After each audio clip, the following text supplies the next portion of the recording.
Take care of some housekeeping with you. We are recording this webinar. It should be posted within a week or two to our YouTube channel. If you need any help finding that, call our office. All participants are going to be muted to maintain sound quality. So use the chat to submit any questions that you have. As you've seen, my coworker Wallace is faithful to make sure that you have information. He is utilizing the chat. You do that too. If you get disconnected for some reason, please connect again by going back to your registration email. Telephone is maybe not the best way to get on, but if you need to, get on that way, and those instructions are in that email that came to you when you registered. So very important, CEs are only going to be available for those attending the live webinar. Additionally, social workers and nurses have to be present for the entire program and complete an evaluation form to receive continuing education awards. This webinar is worth 2.5 CEs, and so we're happy to be able to provide those. We just ask that you complete the survey and attend the entire webinar to get those. For anyone else, a certificate of participation is going to be available. That should come to you today. It may be tomorrow, but you should get that with a thank you for attending email. And the next slide covers our disclosure. It was on our flyer. So the activity has been submitted for approval and approved for 2.5 contact hours for social workers and nurses. The rest of that disclosure is there for you to read if you need. So I am going to stop sharing my screen. If you'll give me a few minutes, I would like to read bios for our incredible speakers today. I want you to know that they are resources here in the Southwest Louisiana community. Our McNeese State University is pushing professionals out that take care of families, and you've got experts on today. And so I'm excited about that. I want you to also be excited about that. But before I pass it off, I want to tell you about our speakers. Colton Peebles has been a clinical staff member of the McNeese Autism Program since 2016 and the clinical director since 2021. He earned a Bachelor of Science degree in psychology at McNeese State University. In December of 2016, he earned a Master of Arts in Psychology with a concentration in applied behavior analysis. He's a licensed behavior analyst with the state of Louisiana and is certified with the National Behavior Analyst Certification Board. Colton has a wide range of clinical experience in delivering behavioral interventions for patients in social and classroom settings, as well as having experience with pediatric feeding challenges, nonverbal patients, adolescents, and severe maladaptive behaviors. Colton has diverse interests within the field of behavior analysis, with focuses on the acquisition of the verbal repertoire and the treatment of aggressive and self-injurious behaviors.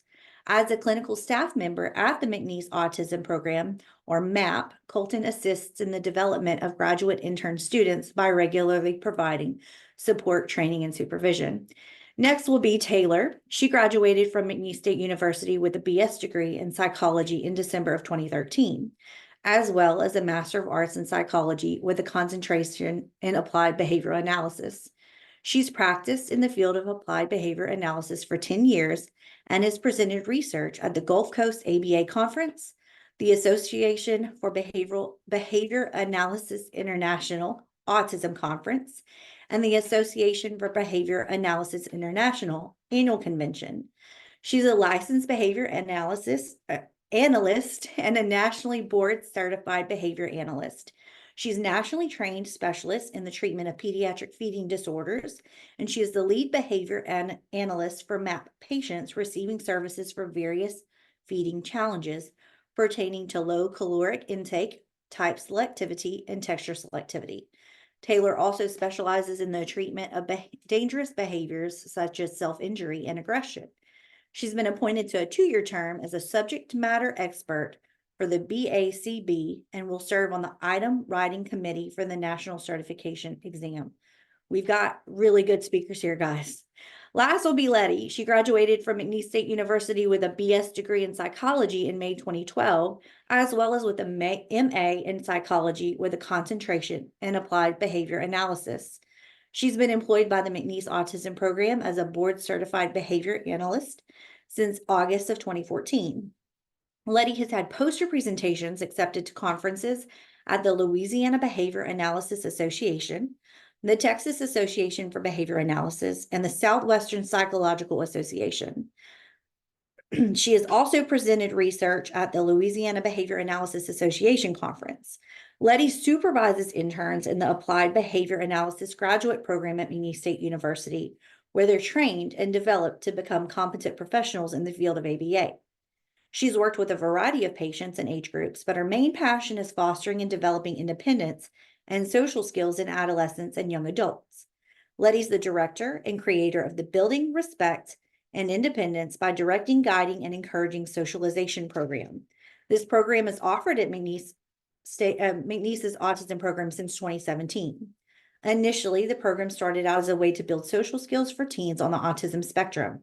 Now the program has evolved to serve many different needs, such as social skills, employment skills, and functional living skills. I'm so happy to have these individuals with us. Thank you, Colton, again for being here. I'll hand it off to you. Great, thank you so much, Davlin. Yep. And it's really a privilege to be able to be of service and have this opportunity. So we're really grateful for it.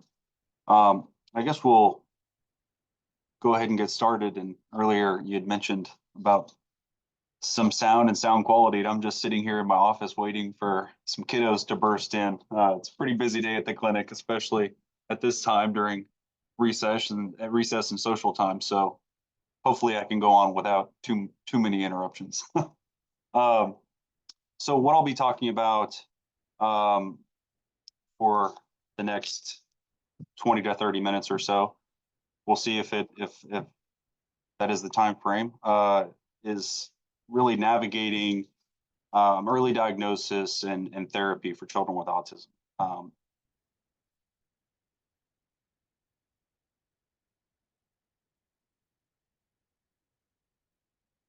All right. Davlin had mentioned navigating an early diagnosis as being something that's really critical. And, you know, a lot of times when I'm finally sitting down with a parent, they've already gone through a lot of this process. And we have some wonderful administrators that take the calls when they're early in the process, you know, right after diagnosis. But a lot of times I'm a little more down the line. So it was a collective effort with some of our administrators getting more informed on, you know, all the referrals and routes that are taken. But let's go ahead. So for some learning objectives today are identifying early symptoms of autism, and we're going to break it down. Getting some more information on resources for families with children with autism. Identifying essential practice elements of ABA therapy. We're gonna dive into what ABA is. Not going to dive too deep in because I could go on for hours, and we've only got a little while. And then talking about the two ABA treatment models. Let's see. All right. So what is autism? Well, there's so many different definitions out there, and I've got a couple within the presentation, but we'll start with this one. So this is from the CDC. It is autism spectrum disorder refers to, a broad range of conditions characterized by challenges with social skills, repetitive behaviors, speech, and nonverbal communication. According to the Center for Disease Control, autism affects an estimated 1 in 36 children and 1 in 45 adults in the US. So just 10 years ago, or so I thought, the numbers were 1 in 60-ish, and that's what it was. The prevalence, as you can see, with the what are the numbers, they just started tracking this in 2000. So before that, we don't really have reliable numbers, but in 2000 it was 1 in 500, 2004, and it continues to go down. So again, we're talking about a neurodevelopmental disorder. So something happened when the brain was developing. So I get asked all the time, because it's so strongly associated, ABA and autism, that I'm specifically an autism expert and I know quite a bit about it, but my schooling and my education, of course, is in ABA and behavior. But I've learned enough about it and have done quite a bit of research, but I'm not a specific expert on this disorder. But so many people want to know, well, what's the cause and where did this come from? So many questions. Why does it affect boys more than girls? Is it genetic? To what extent is it hereditary? Is there a hereditary component there? So there's so many things that are inconclusive to a certain extent. We do know from studies and invalid studies that vaccines were not the likely cause. So very little is known about the mechanisms behind autism that include sex differences in symptom severity. Many genetic studies are ongoing to find heritable genes, pinpointing genomes, et cetera. And I think they've made some significant progress there.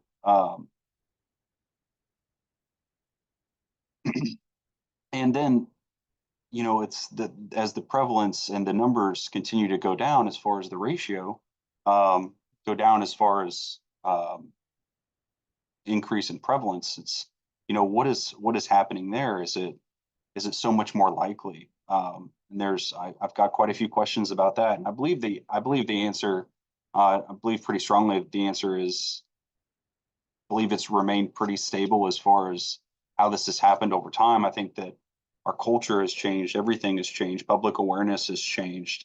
The support and access to mental health and acceptance of care and mental health services has really changed in our culture. And having more informed practitioners, more advanced diagnostic criteria, all of these things, I believe, you know, really have had have a significant effect on why that number, why those numbers again are more prevalent. All right, so let's get into the diagnostic criteria. And this is from the DSM-5.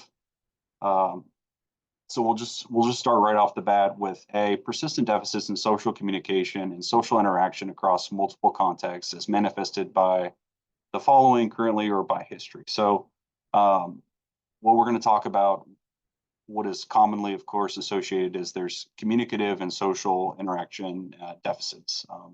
It's just really, really there. We're going to go right into that. So what does that mean? And what does that mean specifically early on? Because I'm targeting, you know, early diagnosis, and my slides are probably out of order, but we're talking young. So this can mean eye contacts, gestures, communicative attempts. To what extent are they happening? Recruitment of attention or a lack of desire for attention. Lack of desire for physical touch. Even early on, is there a recognition of emotion and a lot of mirroring? Are you doing what I'm doing? The back and forth. Speech delays are associated with those social communication and social interactive deficits. Speech delays, making friends or engaging in play, imaginative play with others.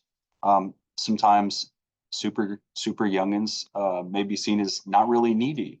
And is that a concern? Because most kiddos are needy at a certain age, you know, 1, 2 years old. So level of interest when their needs are met. If their needs are met, is there interest in some social interactions? So just some considerations there. And of course, it's with the access to the internet and WebMD. I kind of mentioned this, I think, in another slide, but it's something to consider. It's like we have so much access to it, and really going through those professionals is best because we have that individual bias, especially as parents. But continuing on is to be as restrictive and repetitive patterns of behavior. This is, of course, another symptom that is in the DSM under ASD. Repetitive patterns of behavior, interests, or activities as manifested by at least 2 of the following currently or by history. So, so we talk about stereotypy, and we use this term pretty often, and those that may not be in the field are like, what is that? So it can be thought of as a repetitive, socially isolating behavior that's sometimes thought of as it doesn't happen with a purpose, or there's no purpose behind it.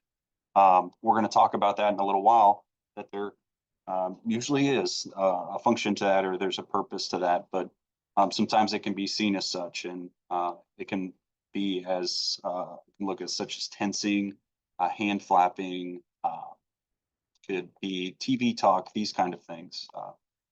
Typically, again, these are socially isolating behaviors. It's not seen as appropriate as it relates to developmental milestones.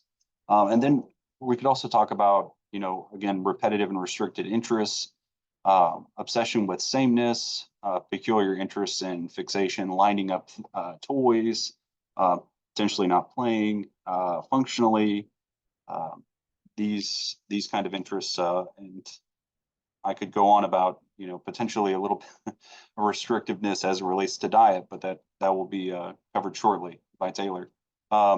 Obsession with sameness, peculiar, I already mentioned that, sorry. Sensory input can be both hyperactive and hyporeactive. So even some type of self-injury can occur here where it's a repetitive behavior that the individual shows with hypo, less pain, or almost as if it's not painful at all. And then there's the opposite, in which there can be overstimulation or oversensation with contact. So let's see.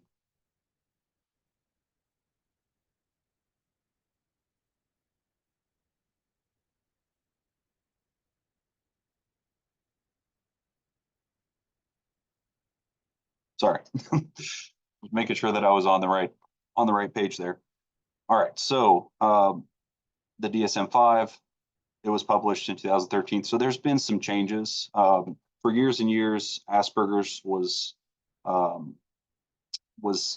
commonly associated with higher functioning. Higher functioning is typically not the verbiage that's used as much anymore. It's really typically those with less deficits, as far as how that's said as far as functioning level. But within the DSM-5, they've focused on the levels, and you'll see it in a lot of the diagnostic reports that we're going to touch on later from diagnosticians. So within the report, usually, but not always, there's certain levels assigned. Now, we'll go through those, and they're kind of self-explanatory, but we're going to dive into more specific. So level 1 is least severe as it relates to severity of symptoms. Social and communicative challenges are still present. Starting conversations are challenging. The individual may dominate conversations or not participate appropriately with conversations, may seem disinterested in establishing rapport with others, may have decreased motivation to really engage altogether, may have noticeable impairments. Okay, there may be some rigidity and desire for sameness, may have some inflexibility that could lead to challenges with schedule keeping, organizations, but with some support, some limited support, that's there. There's usually independence to a certain extent. Okay, level 2, we're taking as kind of a step up in severity, usually marked and noticeable impairments in verbal and nonverbal communication. Even with support, obvious social delays, initiations are limited, interest in communicative responding is abnormal. Special interests or over interest or fixed on fixed stimuli, fixed environmental stimuli can really cause a lot of issues, could encompass most of their communication efforts as well. So some examples of this would be obsession or fixation on certain television show characters or letters and numbers, and any communicative attempts would be isolated to those stimuli. That's what we're talking about. Rigidity and restrictive behavior occurs regularly, may demonstrate really high levels of self-simulatory behavior, the stereotypy that we were talking about a second ago. Really highly restrictive behaviors that interfere with the ability to gain new skills and really overall functioning and quality of life there. And then level 3 is the most severe, will require intensive support throughout the lifespan. Extremely limited in communication, may not be vocal verbal, may not have a vocal repertoire, may be able to communicate just gesturally. Deficits are severe as it relates to communication and social interaction. Quite limited interactions as it relates to responding. Most rigid are those individuals. Change is extraordinarily difficult, and you're most likely to see severe or maladaptive behaviors with those that are diagnosed with level 3.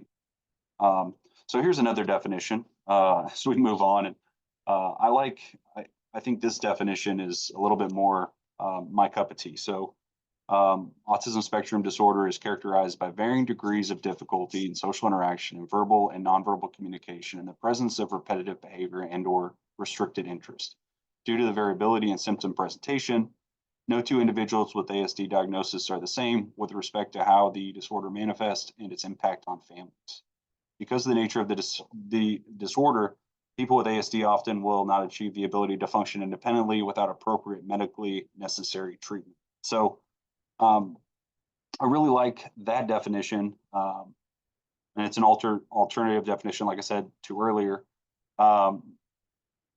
It offers a few key notes in there that kind of segue into where we're going. So one is appropriate medically necessary treatment.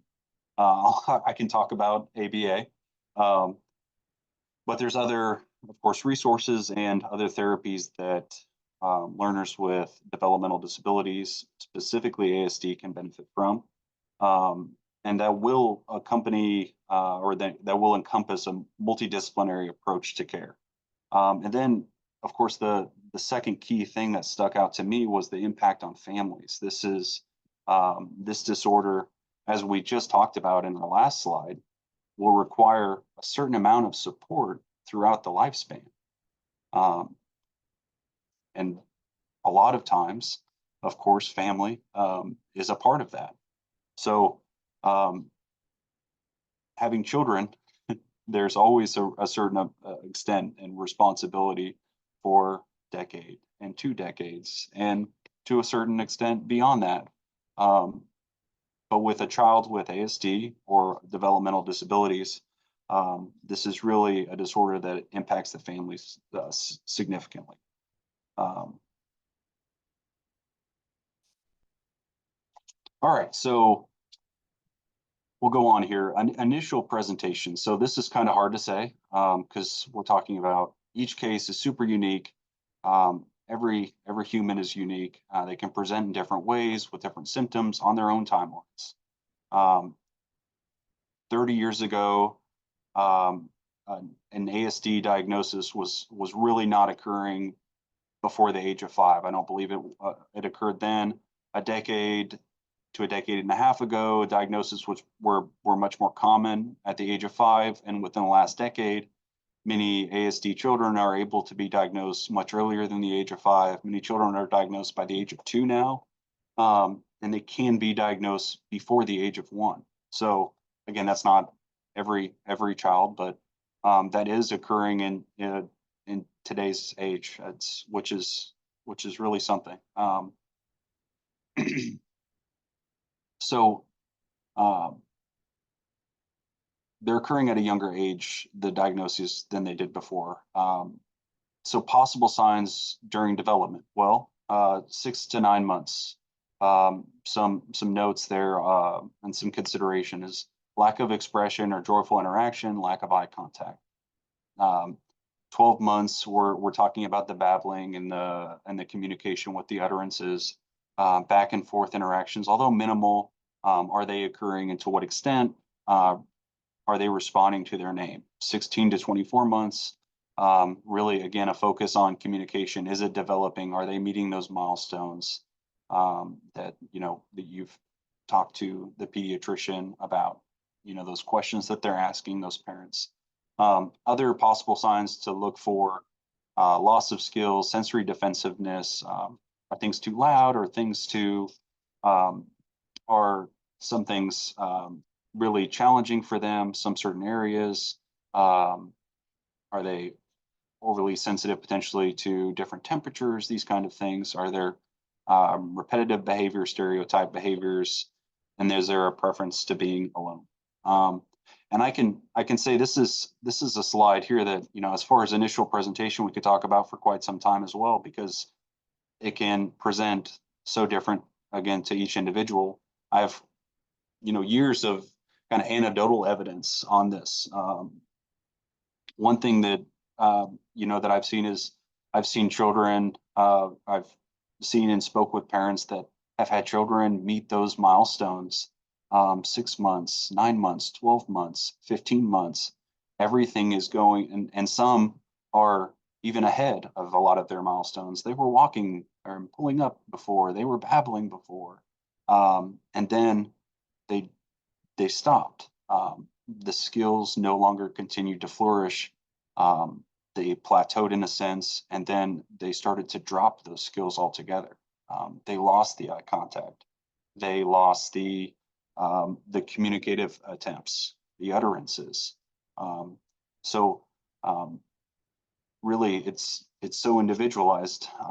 Some kiddos have certain milestones, but then they preferred to play alone, and then that potentially developed into, of course, that was one of the main signs. So it's very challenging, and I really empathize with first time parents, because second, you know, if it's your second child or third child, you have a little bit more experience with developmental milestones, kind of know what typically developing is, whatever that means, because each child is unique. But for those parents, it's really challenging. And then there's always a range of developmental milestones as well. So it's like, well, maybe they're a little behind, but they're still within the range until they're out of the range. So it can be a really challenging time, a really stressful time. When do I reach out for help? Is it now? Is it too late? Should I have done it sooner? And kind of what I had mentioned earlier, how WebMD and the internet is such a useful resource, but it can also add to confusion at times.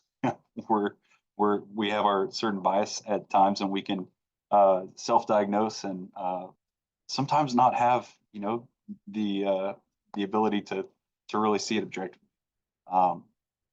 So advocacy begins when you're there and you're seeing that these things as a parent, when you feel kind of in your gut that there's potentially something kind of off, and if the pediatrician may have helped, or if you see that, again, any of those things may have cropped up that we had just talked about as far as symptoms. So 3 key reminders for success when navigating advocacy for a child with ASD. Early intervention studies have demonstrated that intensive early intervention programs can improve cognitive and language abilities and adaptive behavior in children with ASD. So the earlier the better. And I think we've made a lot of progress within the field as far as, you know, cutting that time down to intervening earlier.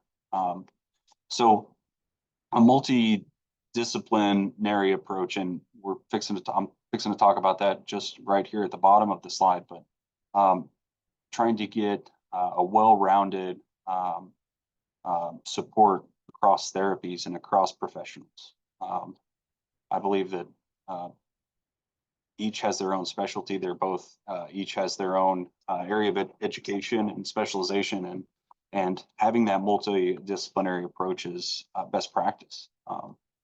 So family and parental involvement, that is number 3, and I can't stress that one enough. Again, anecdotal evidence, but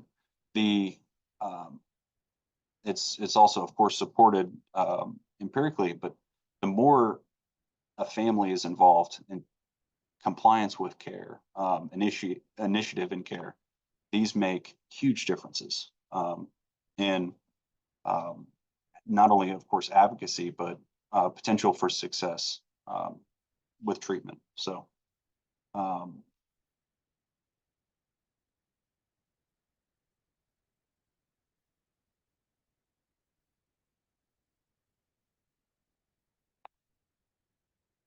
So let's go to step one. So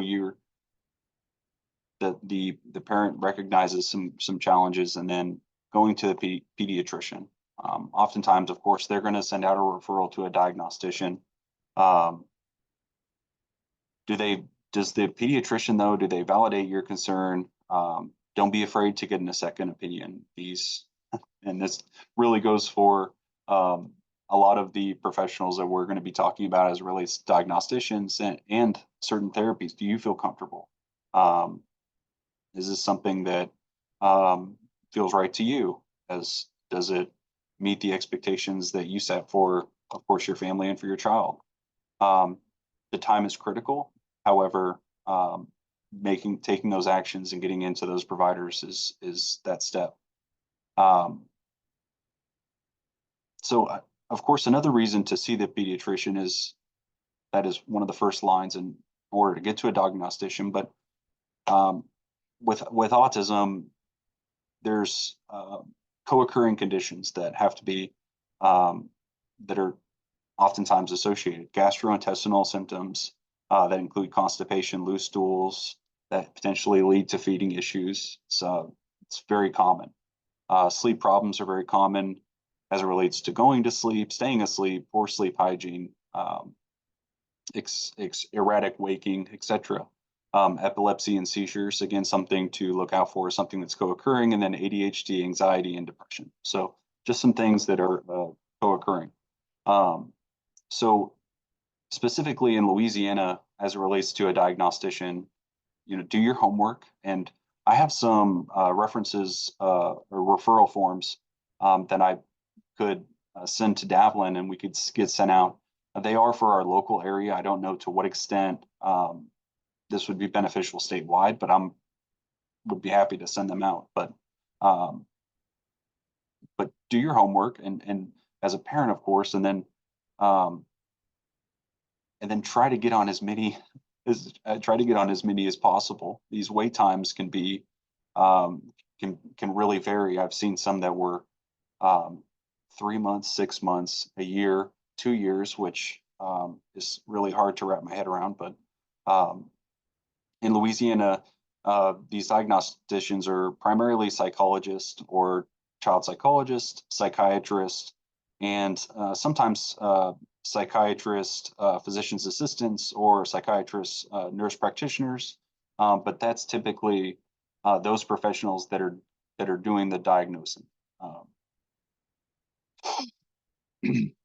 I think it's one of those challenging things that when parents call with those wait lists, they can get discouraged. And we have some wonderful community resources, community programs that are there to support and trying to get them in and continuing to fight and advocate. So I think it's something that can be common as far as getting discouraged. But getting on as many wait lists as you can is a recommendation that I would say to a lot of parents they're advocating for their children, not only for diagnosticians, but again, this segues right into for ABA therapy, PT, OT, and speech therapy. Locally here, we, as Davlin mentioned, we're a training program, so every 5 semesters we bring about a new behavior analyst that's eligible to sit for their board exam. So in this area, we're somewhat saturated, or we have quite a few board certified behavior analysts that are practicing. Our area is not humongous. However, in areas such as Lafayette or Baton Rouge or New Orleans, providers are needed over there. And wait lists could potentially be longer there since they have less, and they're increasing now, but they may have less providers available. So getting on those wait lists and trying to cover your bases that way to decrease the waiting time, while also keeping in mind, is this a good fit for me? Does this meet my standards? Are considerations.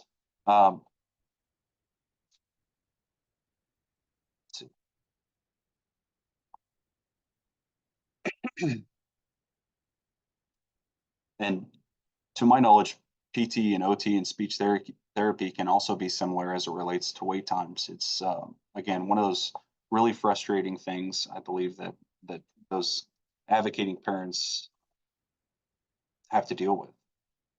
There are community parish programs and services, as well as um, so many opportunities there for support. So back to the diagnostic report, though, however, once a prescription of ABA services is written, it is that is required to even begin ABA therapy in Louisiana specifically. Children with developmental disabilities and specifically autism qualify for Medicaid. Even if they already have a primary insurance plan, this can cover the entirety of ABA services or other therapies, or if it's a secondary, it can cover copays and some other out-of-pockets. And the Medicaid covers family support, coordination, occupational therapy, physical therapy. Again, these therapies that I just mentioned. And then, of course, as far as steps for beginning that advocacy is kind of the phrase being able, and in order to be able to help someone, sometimes you got to take care of yourself as well. And that's why I think counseling for the family is a recommendation, because it is, again, a really challenging, stressful time. It's difficult. These changes, big life changes, these are tough to navigate. So there's resources there. So I have just a few notes about how important community programs are. Specifically, I mentioned early steps because this is a program that is available for children birth age to 3 years old with developmental disabilities.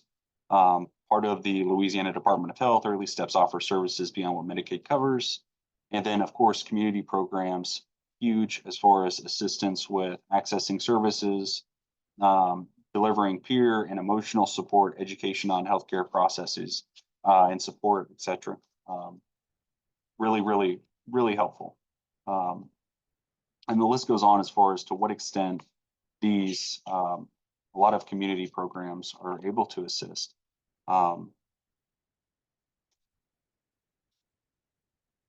As far as assistance with accessing services, but then they can also help sometimes with specific medical supplies, assisted technology devices, vision services, special type of instruction, transportation, nutrition, guidance, these kind of things.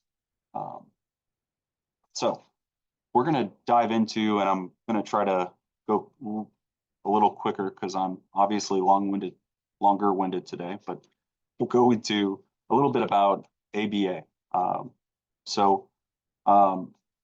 Applied behavior analysis therapy.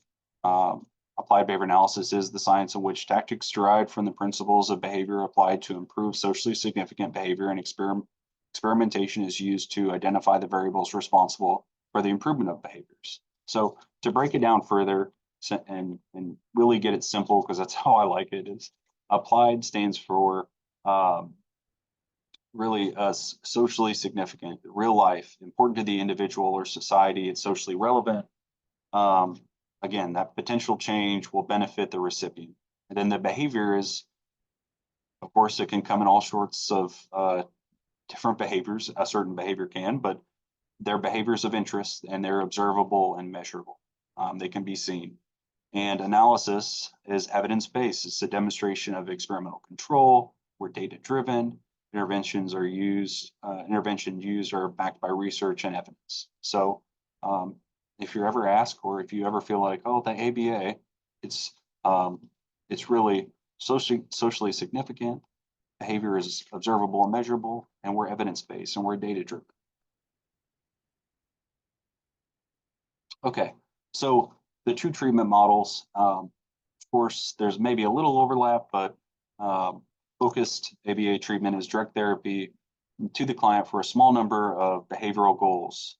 So these can be really specific. If you have a learner that comes in for certain behavior reduction, such as maybe they have a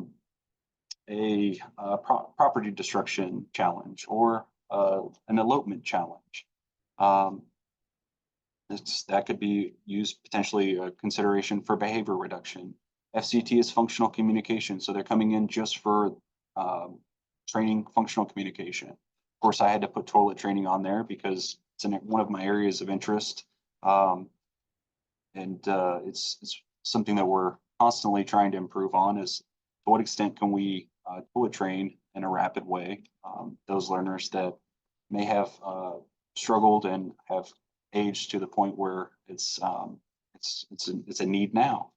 Social skills training, and Lettie's going to allude to that here in a little bit. And then, of course, pediatric feeding therapy. So those specific areas for limited number of hours with limited number of goals can be considered focused ABA treatment.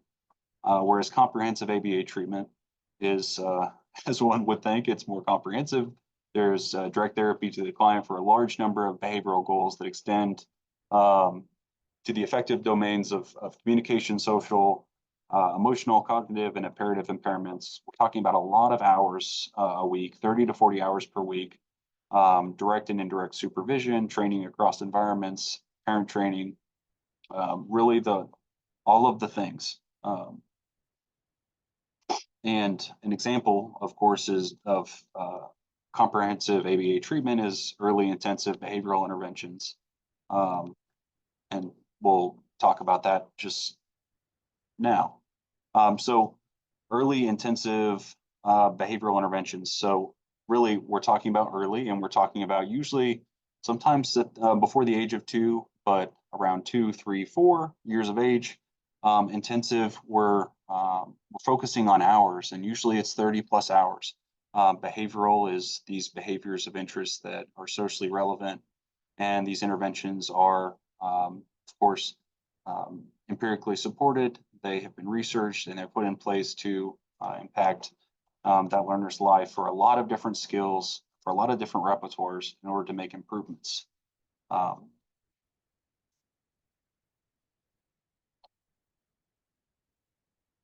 So I'm going to go back to this page quickly and just some essential practice elements of ABA.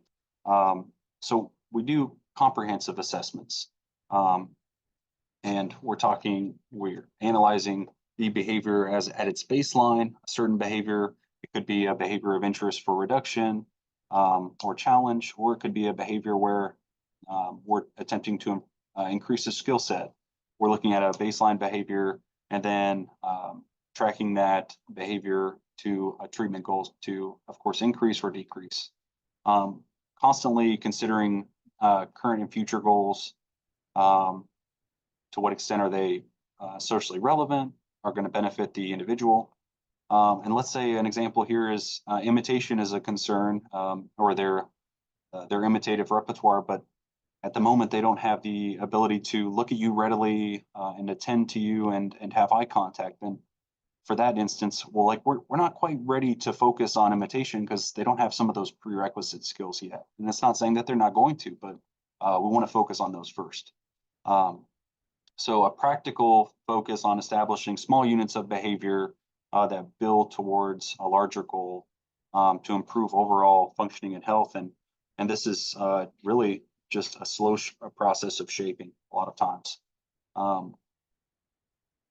Collecting, quantifying, and the analysis of direct observational data on behavioral targets during treatment and follow-up to maximize and maintain progress towards treatment goals. So this is something that's constantly being done. Efforts to design, establish, and manage social and learning environments, minimizing behavioral problems. That way we're able to focus really on the development of those repertoires. Another, of course, is a focus on the function of behaviors within those and how the environment operates. Treatment planning and treatment protocols, both critically important. If the protocol is not being followed, then validity of the procedure is, of course, not going to be present. Ongoing assessment and analysis to ensure progress is being made. And then training and supervision are necessary components. Training staff and caregivers, because if these things are not done a similar way across the board, then typically validity and reliability suffer, and the effect is that we're going for is not going to be present. Supervision, of course, is a huge component, not only to ensure that we have the treatment integrity, but also it alludes to, of course, mentoring future professionals, and that's a large part of it as well. So, really briefly, I just want to touch upon some of the things that we do, and alluding to the VB map, which is sorry, just a second. One of the most widely recognized assessments and placement tools for practitioners in ABA. And it stands, it's verbal behavior milestones, it's the assessment and placement program. So there's currently in the milestones, I'm going to discuss immediately, it's the level 1, which is talking about skills that encompasses 0 to 18-month learner. Level 2 is 18 to 30 months, and then level 3 is 30 to 48. Well, one would assume, well, by 4 years old, those are the skills that an individual should have. And we have some learners that, come in, depending on age, 2 to 5 to 6 at times, and they have some level 3 skills, but they may have an absence of a lot of level 1 skills. And a lot of these level 1 skills are these really strong foundational skills and prerequisites that really everything else builds off of. So we're talking about being able to request things, being able to point and show interest in wants, single word utterances for requests. Then we're also talking about labeling things, being able to assign a vocal or not always vocal, but label to different items in an environment. Attending to speech sounds, attending to name, identifying things based on their label when someone's talking to you. And beyond that is instruction followed. So some of these are a lot of the things that we're working on. Attending to books, attending to other individuals that are in the area, exhibiting independent play and matching identical and matching items that go together that have a relation. Movement play, exploratory play, play near a friend, playing with a friend. That is a later goal, but a goal nonetheless. Imitating peers, tolerance to peer presence. Imitation can be targeted, of course, across a bunch of different domains, vocal, gross, motor, such as, hey, I'm clapping my hands, you clap your hands. And imitation is one of those building block skills with observational learning that once we're able to demonstrate that skill readily, we can really grow off of that. Echoing is a part of imitation. So single syllable, multi-syllable, and it gets more complex from there. And then a lot of the skills and milestones 3, as we continue on, which is again that 30 to 48 month range, are starting to encroach on those pre-academic years, the pre-K to kindergarten type of years, where we're shooting for a transition back to or into the school. So there's lots and lots more that I could talk about, but I don't want to take the whole presentation up. So I'm going to wrap up Davelin, and that was, for the most part, my presentation. And I wanted to see if there was any questions because I hadn't checked the chat.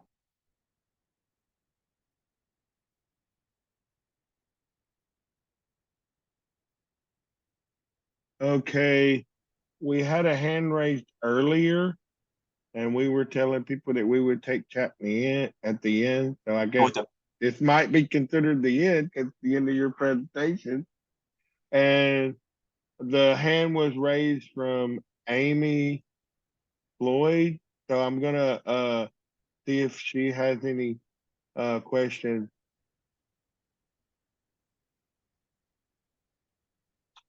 Okay, Amy, you can unmute your mic, and if you have any questions, you feel free to talk. Good morning. I don't have any questions, but I think I accidentally raised my hand. Oh, I apologize. I'm sorry. That's okay. However, this has all been extremely helpful information so far. So thank you. And I'm glancing through the chat to see if we had any more. So far, I'm not seeing any. Okay, I don't see any more questions. So we'll move right along to our next speaker.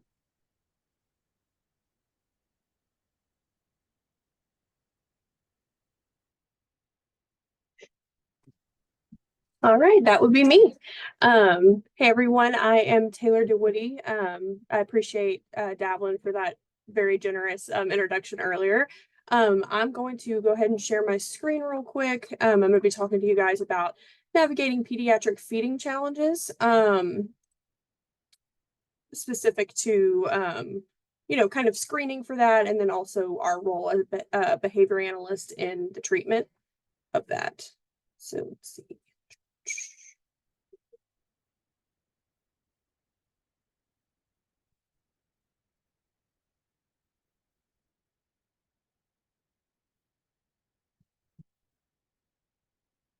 Well,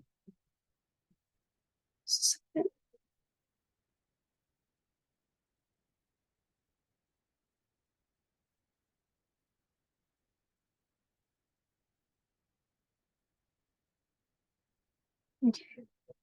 Can everybody see that? Yes, ma'am, I see it. Great. Okay. Well, It I will looks jump. like it's supposed to. Okay, good. Okay. Well, like I said, I'm going to talk us through navigating pediatric feeding challenges and identifying effective treatment. Colton touched a little bit in his presentation about the presentation of pediatric feeding challenges in individuals with ASD. This won't necessarily be specific to autism, just as a caveat. Some of this can be related to typically developing children too. However, the comorbidity with autism is incredibly high. So that's why it's incredibly relevant to the conversation that we're having today. So we have several learning objectives for our presentation. So we're going to go through the identification and definition of pediatric feeding disorder.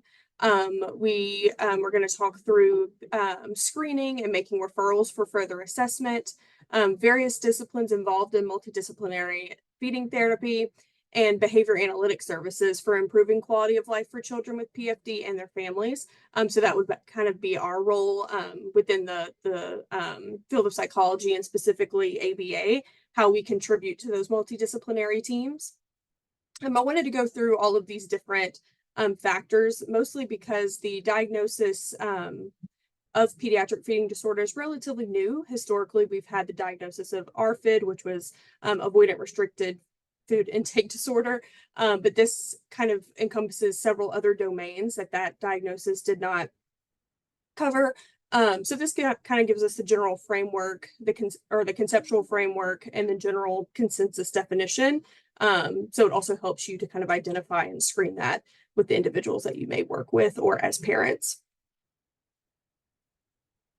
All right, so we'll start with a very brief history, since the history is not very long. Quick timeline. So there is a professional organization. It's a nonprofit called Feeding Matters. They are an international organization specifically geared toward education, research, and successful clinical treatment of pediatric feeding disorder. The founder, Shannon Goldwater, actually had, I think, triplets, if I'm not mistaken, who had feeding challenges after they were born. And that's when she realized how there were some systemic changes that needed to occur, because she felt like services were limited and information was limited as it related to, you know, her children's needs. So in 2014, she kind of envisions this standalone diagnosis for PFD that would encompass several domains, and we'll talk about those domains more in depth here in a little bit. In 2015, they developed a council and approved an initiative to create a definition and an identity for PFD. So this is, again, starting the skeleton of that conceptual framework, which involved pulling in, you know, world experts that contributed to this particular diagnosis from, again, multiple domains, medical, psychosocial, skill related and nutritional related. So there were 17 in March 2016 who determined the name, the definition, and the diagnostic criteria. They worked through that material for a couple of years as a committee, and in January of 2019, finally developed and published the consensus definition and conceptual framework. And so that was a huge breakthrough for PFD at the time.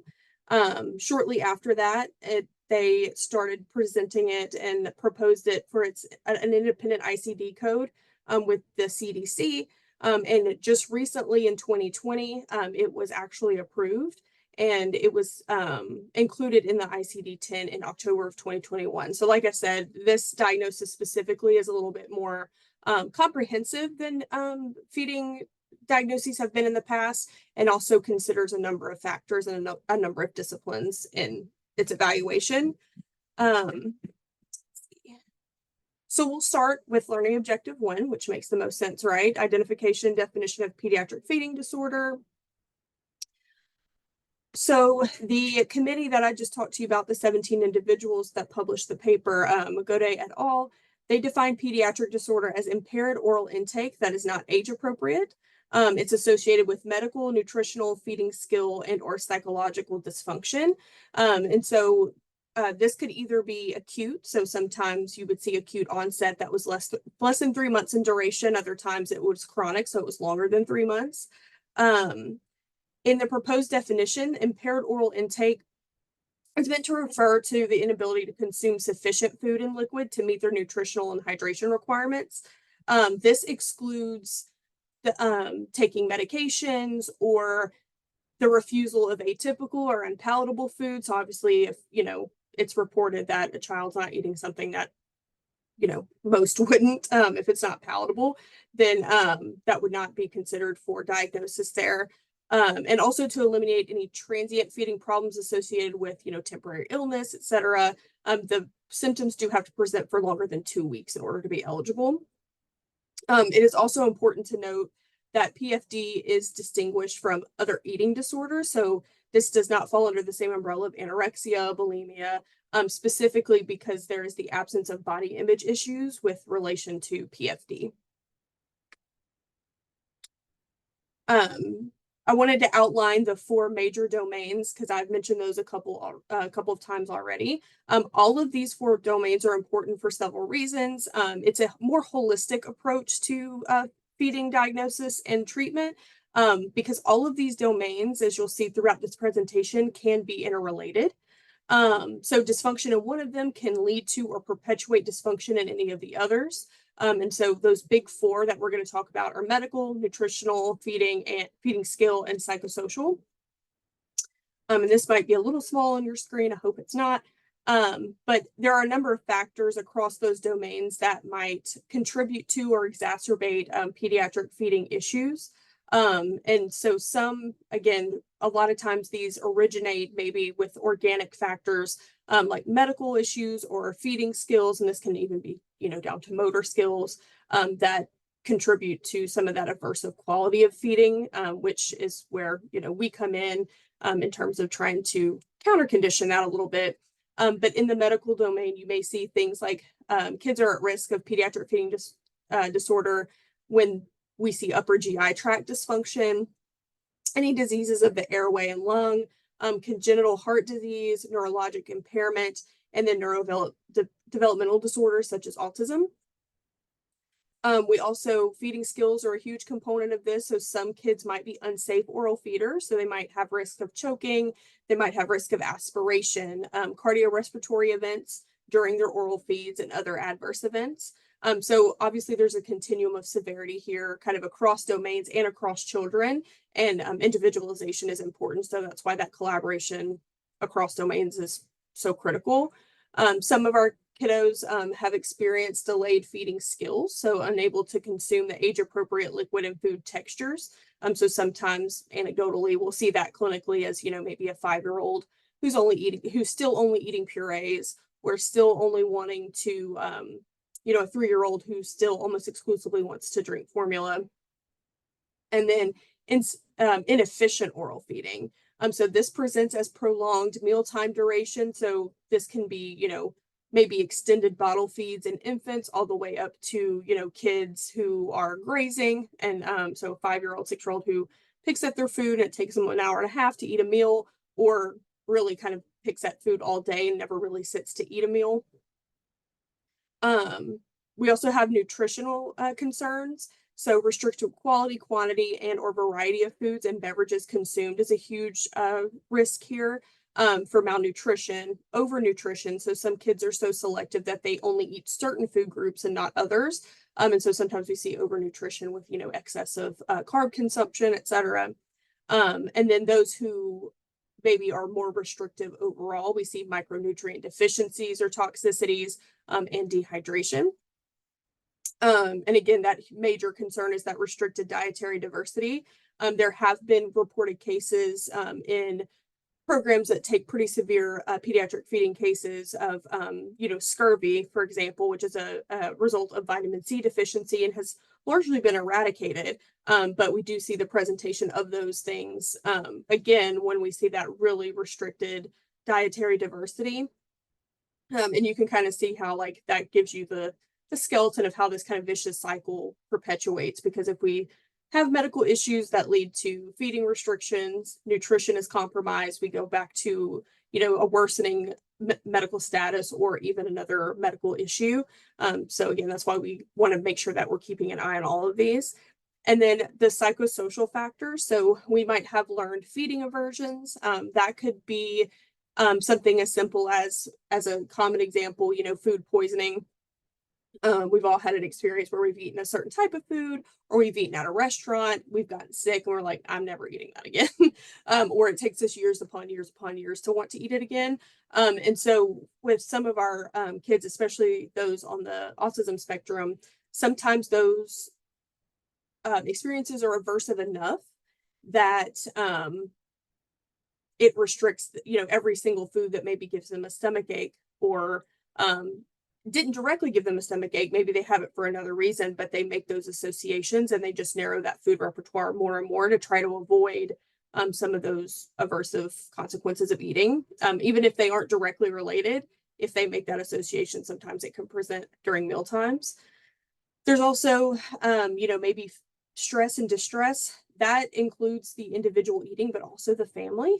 So sometimes, you know, if there's distress for the individual who has a feeding problem, that also extends to a really chaotic environment at home, you know, really bruised rapport between caregivers and the child, even between the child and siblings, causes a lot of stress around food preparation and monitoring caloric intake and nutrition. So it can have some lasting effects there too. You can also see disruptive behavior, and this again is on a continuum of severity. Sometimes it looks like refusal, or, you know, maybe pushing their food away. And then sometimes for our kids who are more severely impacted, we might see, you know, aggression, screaming, tantruming, elopement from the table. So, you know, they're running away. They'd rather run away from it than actually try to consume it.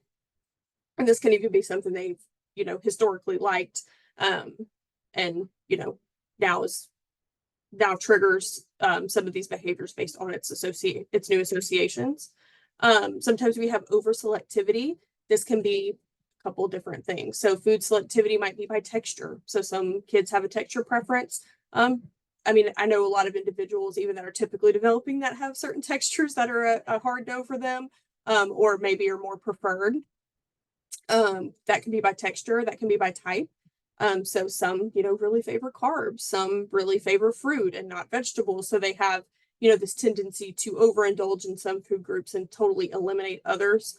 So that can cause some issues again with nutritional balance over time. Some kids are also brand specific. And so this can be really challenging for a family who, for example, their kid only eats Tyson chicken nuggets, for example. They go to the store is out of Tyson chicken nuggets. And we've, you know, I've worked with families who are like, well, I drove to the Walmart 30 minutes away to get Tyson, because if I were to get their Kroger brand of chicken nuggets, they're not going to eat them. And so obviously these have some pretty intense impacts just for the family unit when we have a level of selectivity like that. I mentioned a little bit before about grazing when we're talking about inefficient oral feeding. So this can be, again, more of an oral motor skill, but it can also be grazing, lack of meal structure, etc. And then also sometimes we observe caregiver use of inappropriate strategies to improve nutritional status. And so that could include, things like, bribery, like, please just eat one more bite. You can have this if you eat a bite of that. And sometimes that can, while it might be harmless the first couple of presentations, that can kind of spiral and snowball. So we try to address maybe more productive strategies for improving overall intake and then, of course, nutritional status. So you heard me talk a lot about this new diagnosis, so I wanted to review the diagnostic criteria really quickly. So the first main feature is a disturbance in oral intake of nutrients inappropriate for a child's chronological age versus their developmental age. So that's an important distinction there. Lasting at least 2 weeks and associated with one or more of the following. So that would be one or more of those 4 domains that I just outlined. So this would be evidenced by medical dysfunction, aspiration, recurrent aspiration, pneumonitis. You might also see, reflux, GERD, things like that. Chronic constipation is another commonly reported medical factor, and we'll talk a little bit more about those in a moment. Nutritional dysfunction, so evidenced by malnutrition or a specific nutrient deficiency and significantly restricted intake of one or more nutrients resulting from decreased dietary diversity. And then also reliance on supplementation. So we might have tube feeds, NG tubes, G tubes, we might have bottle feeds or supplements like Ensure, Pediasure to sustain nutrition and or hydration. And it's important to note here that there are times where kids might have medical conditions that have them struggle to gain weight. They might not have a restricted diet, but they struggle to gain weight and may be supplementing. That is not the child that meets this criteria. This is for a child who is not getting their base nutrition, if not for, the oral supplement. Also feeding skills. So they might have need for texture modification of liquid or food, the use of modified feeding positions or modified feeding equipment, and then also modified feeding strategies. And then psychosocial dysfunction.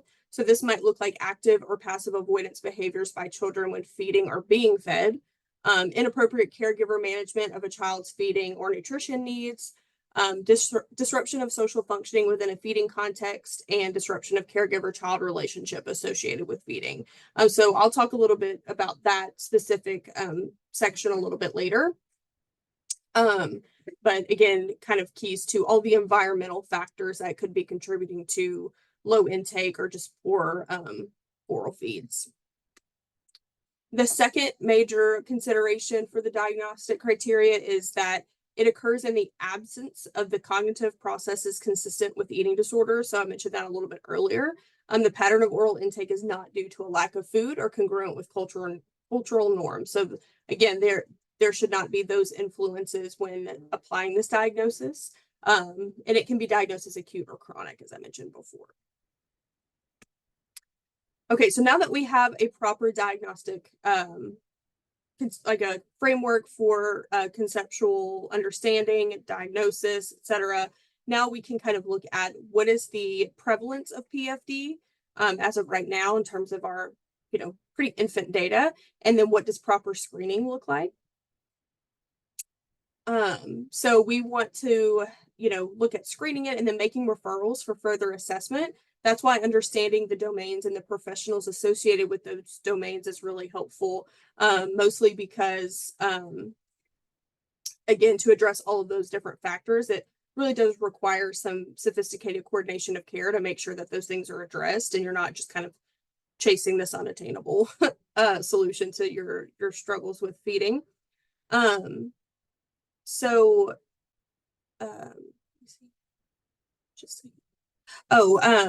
So we look at a couple different things. So Usually the screening can be done by, pediatrician, nurse practitioner, and basically by a parent as well. So there are tools for that. We'll go through those in a moment. But then it gives you an idea of where those true, I guess, deficits or barriers are. And then you can make referrals for, again, those other members of the multidisciplinary team for ruling out other variables that maybe you're not considering from your own perspective or your own discipline. And that's what makes this framework more successful in treating.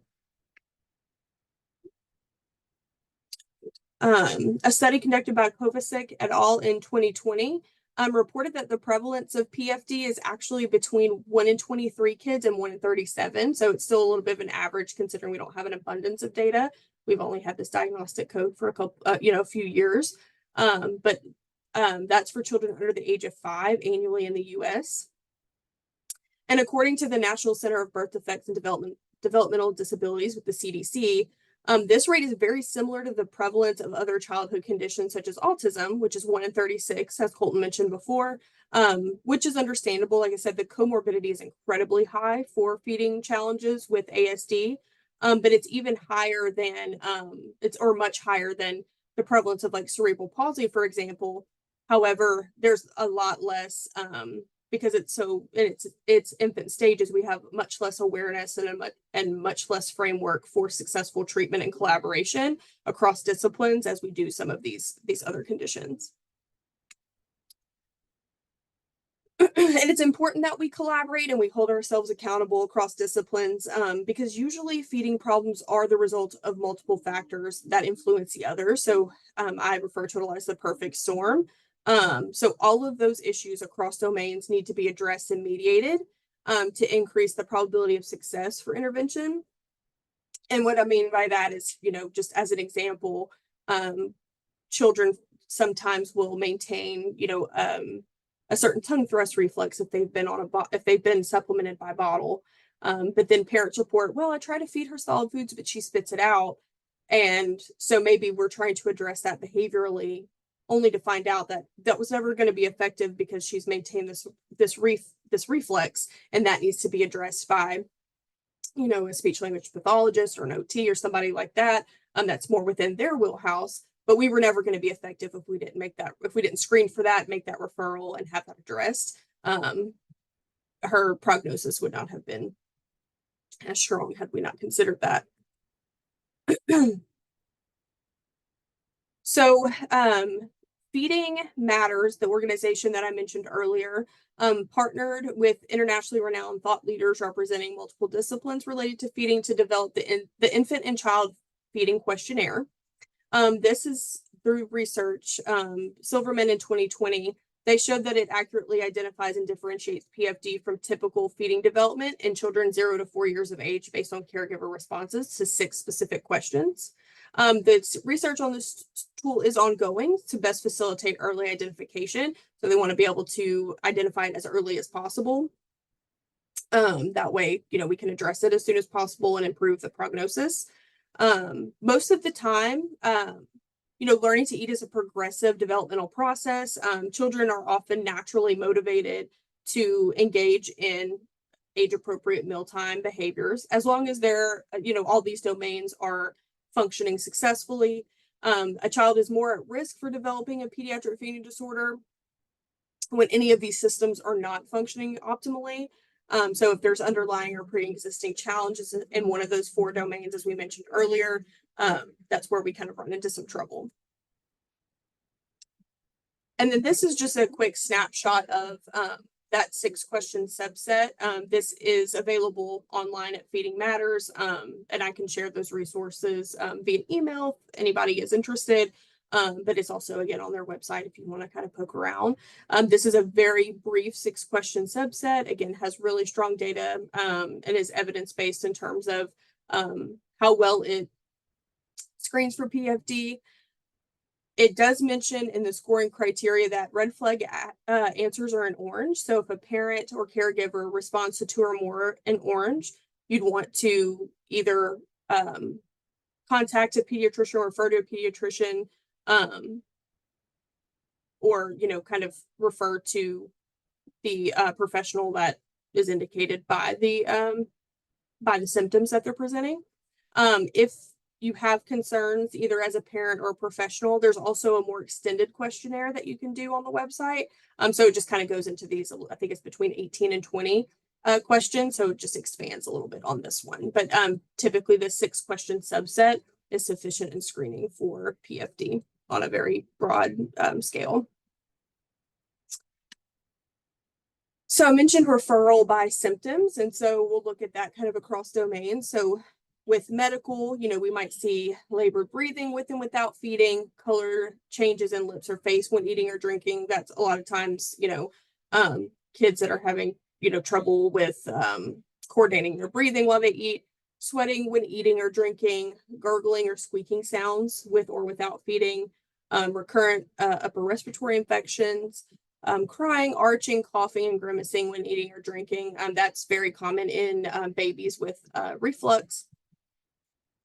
Suspected food allergies, multiple formula changes, vomiting, never seeming hungry or reporting that they're hungry, and then physical discomfort when eating or drinking. Those are just some very preliminary, like medical presentations of feeding disorders. For nutrition, unable to eat or drink enough to grow or to stay hydrated, insufficient or too rapid change in their weight or height, lack of certain nutrients, the need for supplementation, reliance on a particular food for nutrition. So I hear very often like, well, I can't restrict, trying to think, there's, peanut butter sandwiches is one example. So I've had families tell me like, oh yeah, he's a little overweight and they want me to increase the variety of his foods. But I feel like if I restrict how much peanut butter sandwiches he has, that's like one of the only proteins that he eats, which is really not a super robust protein, but is a protein. So sometimes it's like, we can't afford to deviate from this food because then we're deficient in something. Need for supplementation with feeds, constipation, and then limited dietary diversity for age. So too few fruits or veggies, limited or no protein, and then too few foods eaten on a regular basis. So sometimes you'll see kids who, and I see this very often in practice, kids, you say, oh, well, do they eat vegetables? Every now and then if they're in the mood for it. And then when you ask them, like, is it reliable? How often do they accept it? Oh, like maybe once every 5 times or once every 10 times. It's like, okay, well, that means we're not contacting it very often at all. So it is something to, kind of monitor.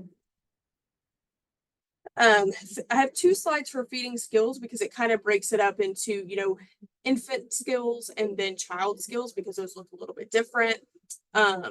So we talked about some of the, noisy breathing, coughing, choking, gagging, gurgles and wet breaths, loud or hard swallows, gulping, unable to eat or drink enough for their growth, excessively short meal time. So if they eat too quickly and they're not properly masticating their food and processing their food, or maybe they have excessively long meal time. So they're way over 30 minutes. Maybe they need thickened liquids. Maybe they need special food or modified food texture. Or the need for special strategies, positioning, or equipment.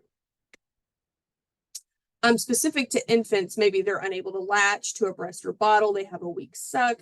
They need help with pacing and flow management. They need rest breaks. Maybe they need special equipment to breast or bottle feed. Maybe they are often too tired to eat or they fall asleep while they eat. Breast or bottle feeds are best when asleep. So dream feeds, unable to transition to solids and unable to wean from breast or bottle. Over the age of 1, again, I mentioned grazing a couple times already, refusal to eat at all, drink or swallow certain food textures, needing distractions to eat, such as screen time, needing excessive praise, threats, or bribes to eat, difficulty chewing age-appropriate food, or unable to eat in new or unfamiliar situations. So I did have a pretty intense case many years ago where mom was like, I can get him to eat every now and then, but it has to be on this certain plate in his bedroom alone.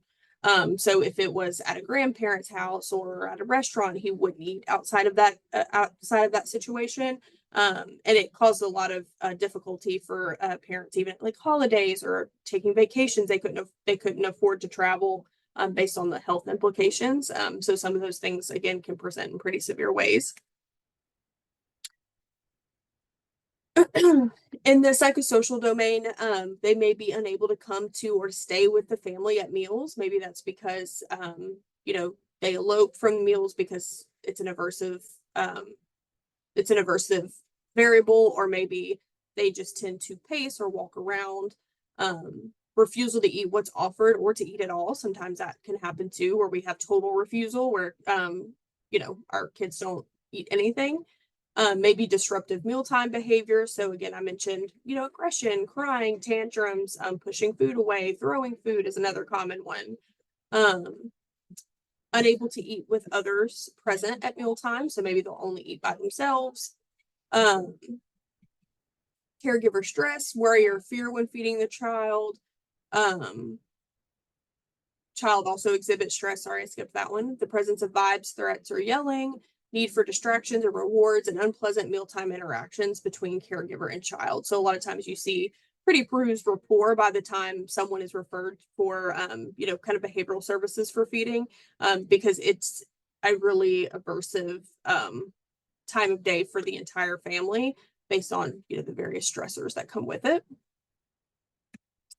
So we also wanted to talk about the various disciplines involved in multidisciplinary feeding. And I broke it up across domains. So for medical, that's where we have probably the most variety of practitioners: primary care physicians, developmental pediatricians, pediatric surgeons sometimes. So I've had clients in the past who maybe have a history of hernia repair or other, GI related surgery. Allergists or immunologists. So some of our kids present with certain food allergies. And again, feeding was maybe painful for a period of time and led to some longer standing feeding difficulties.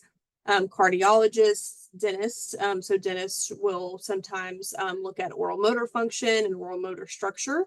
So some kids will drop foods maybe because they have tooth pain, so maybe they drop proteins because they've always eaten them. Parents are baffled, and turns out they have, some tooth pain going on. They also can evaluate, lip tie, tongue tie. So those are also, barriers to successful oral feeding.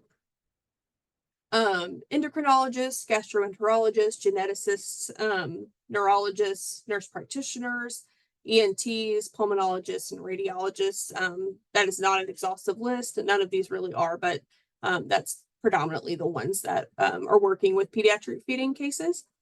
Additionally, feeding skills. So occupational therapists and speech language pathologists, they are going to evaluate not only like feeding skills from a, actual like using tools to eat, but also evaluating oral motor skills, their ability to, support their own, like their own core to sit upright. Do they need adaptive seating, etc.? Also, what is their swallow functioning like? So some speech pathologists will do those evaluations. So pretty comprehensive as it pertains to skills. Nutrition is pretty straightforward. So registered dietitian, nutritionist. And then in the psychosocial domain, you'll see psychologists, behavior analysts such as myself. Sometimes you'll see counselors and social workers as part of the treatment team. They will help coordinate care kind of across domains sometimes for families. They'll also help to support the family through, some of the just impact to quality of life, and maybe even refer, caregivers for services to help support them through a very challenging time, especially for our kids who are also medically complex. A lot of times, those families really benefit from some additional support there. This might be a little hard to see, but Sharp et al. In 2016 outlined the following considerations for children with feeding problems. So this was for medical things, things that could contribute that are often associated with kids with feeding issues. I included this basically, just so that, again, when you're kind of screening, you might be able to identify, like, oh, I wonder if that's causing issues with feeding, if that's what's being reported by a caregiver, or if that's what you're experiencing at home. So there might be issues in the mouth. So it could be soft cleft palate, tongue ties, painful oral lesions, even tooth pain, like I mentioned before, issues in the esophagus. So the first one is a very long word. I most often refer to it across like with the collaboration is EOE. So it's related to kind of allergic reaction in the esophagus for certain foods. Inflammation from GERD, external compression of the esophagus. So if they have a tumor, etc. So some of our, again, our medically complex clients, they might have airway structures. They might have tendencies for aspiration, enlarged tonsils and adenoids, things like that. They might have asthma, heart failure, or chronic lung disease. They might struggle with gastritis or gastric ulcers, secondary to infection, like H. pylori. We also have a lot of, I've seen this very frequently in kids that I've worked with which was delayed gastric emptying. So we see that a good bit too. In the intestines, lactose intolerance, abdominal pain from any cause, including constipation, inflammatory bowel disease such as Crohn's, and then celiacs, and then other systemic issues, food allergies. Maybe they have increased caloric needs because they have cystic fibrosis, renal failure, HIV, etc. And then maybe they have special diets required because maybe they have a seizure disorder, etc. So these are some things that are often associated with feeding challenges, again, that you can use to screen if it's, worth making an additional referral and seeing if it's contributing to that. I have 2 slides for feeding skills because we talked about OTs and SLPs. And so supported by the American Occupational Therapy Association, feeding, eating, and swallowing problems significant enough to warrant intervention can be wide-ranging and may include issues with a physical difficulty. So bringing food to their mouth, maybe they need adaptive utensils. Maybe they need some additional assistance with just the motor movement. Processing food in the mouth, so any motor or sensory deficit. So some kids will have hypersensation or hyposensation in the mouth that makes it hard to process certain textures. Dysphagia, so that's going to be issues related to, kind of swallowing function. Dysfunction related to cognitive impairment, so understanding nutrition or food prep, maybe after surgical intervention or neurological impairment. And then positioning problems that affect feeding, eating, and swallowing. So if any of these are negatively impacting an ability to feed or eat, this is something that OTs can help with. And it kind of in alignment with that, speech pathologists will also help with a range of feeding activities. So failing or struggling to master self-feeding skills expected for their developmental age, failing or struggling to use developmentally appropriate feeding devices, displaying disruptive or inappropriate mealtime behavior for developmental age level, and experiencing slowed or inadequate growth. So those are some factors that can be addressed there. Like I mentioned earlier, swallow function is another one. We also have nutrition to consider. So we talked a lot about restricted dietary diversity and how it leads to severe deficiencies. All of these have potential for severe health implication and worsening of the child's current status. So I included a table from the Sharp et al. Paper that mentions, kind of if you have kids who, or, a kid who eats no fruit, for example, then that's primarily where they're getting some of their vitamin A, vitamin C, their potassium, their fiber. So that there's, potential issues with that level of restrictiveness. Vegetables, vitamin A, vitamin C, vitamin E, fiber. So based on their level of selectivity, you can kind of determine what they are at risk for and make, screen that for maybe a nutrition consult to make sure that those things are addressed. These are non-organic factors, but I was going to focus on these mainly for the psychosocial domain. So maybe there's some behavioral mismanagement there. So there's some negative reinforcement in the form of, removing foods when there's a problem behavior. So if I scream or if I aggress, then somebody is taking something away that is not preferred for me. Maybe there's some positive reinforcement, which means I'm getting attention for my whining, my crying, my severe tantrums, or maybe if I, refuse enough, I get something more preferred. So if I'm like, I don't want the rice and gravy, I don't want it. Okay, fine, you can have a PB&J sandwich. So we're giving them, something more preferred for refusing the other food. Unrealistic caregiver demands based on age and developmental level. This isn't as common as other things I've seen, but sometimes expectations can be skewed maybe by maybe siblings who were more advanced eaters, so maybe their expectations are set a little bit higher. Also, exposing them to developmentally inappropriate food textures, so sometimes we're delivering things too early. And then also their expectations regarding independence during meals. So should they be able to successfully self-feed at 6 months? No. And that's a pretty extreme example, but just looking at, what are our expectations and how are we structuring our meal, which kind of leads into problematic feeding practices. So we might have unrestricted access to food. So if my kid's a grazer or my client's a grazer and they have unrestricted access to food and they eat, a couple Slim Jims here and there, a handful of Cheez-Its, a Pop-Tart. When we sit down for lunch, in the middle of the day, we're probably not going to, be, super hungry. So that can interfere with their meal times as well. And then I wanted to give a very brief overview. I'm almost finished. I'm going to turn it over to Lettie, but about behavior analytic services. So what are we looking at? What is our role? So we look at assessment. So we're looking at those screening tools and questionnaires. So we're presenting, we look at presented barriers to successful meal times, what their current food repertoire would be. We interview the caregivers to design a mealtime observation portion of the assessment. We look at parent and child mealtime interactions. And then we also look at variables associated with behaviors that are barriers to successful oral feeding.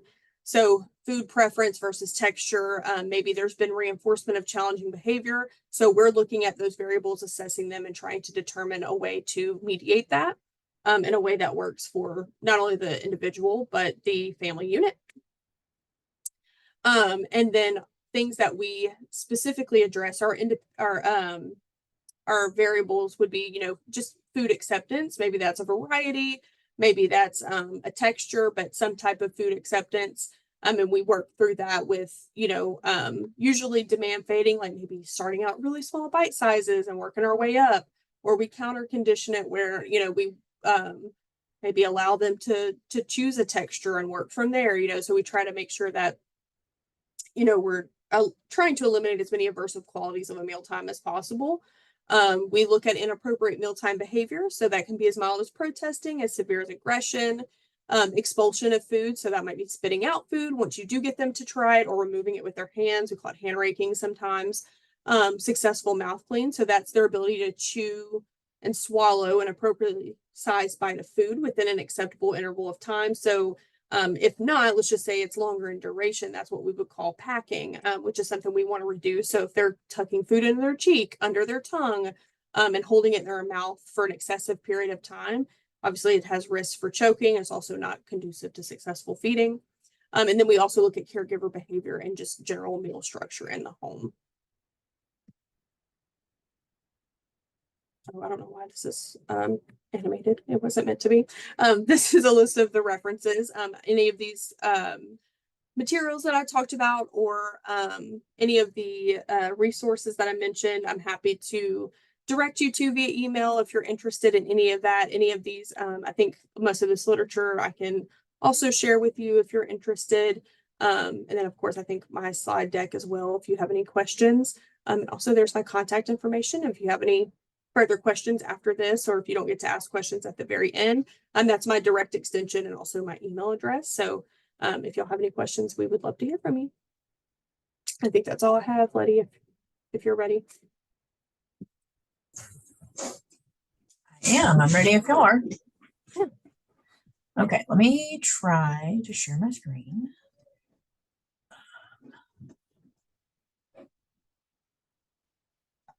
Okay, can y'all see that?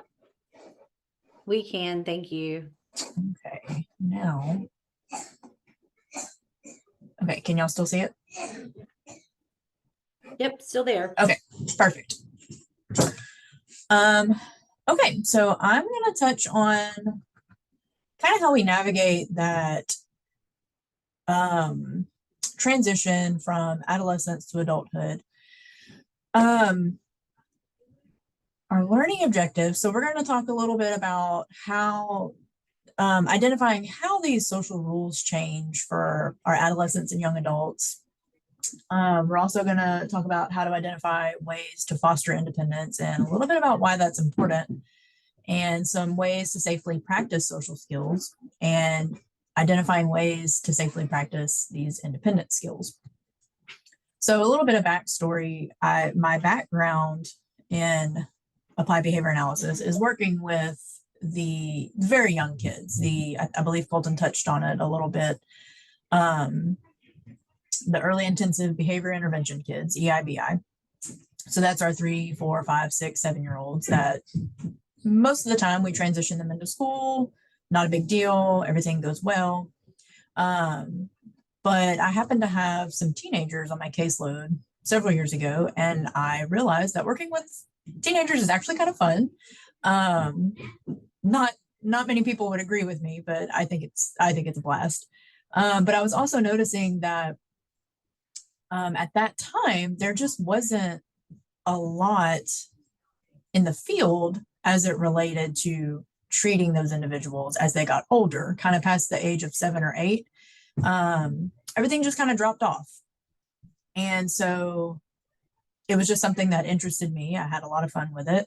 And the more I worked with teens, the more I saw, okay, this is where we need to be filling in these gaps. And then out of that was born the Bridges program that I started, I believe it was back in 2017. And its main focus was on social skills. And as it's grown over the years, we've been able to incorporate some of those like very basic job-related social skills, employment-related skills, and some functional living skills, some leisure skills, and things like that. So that's kind of how I got here. I still do work with the little ones, but I also incorporate adolescents and young adults into my practice as well. So let's talk a little bit about that. Some of these things I think we don't think of. But one of the things is that social rules change. As a practitioner, sometimes I feel like we spend a lot of time teaching concrete skills.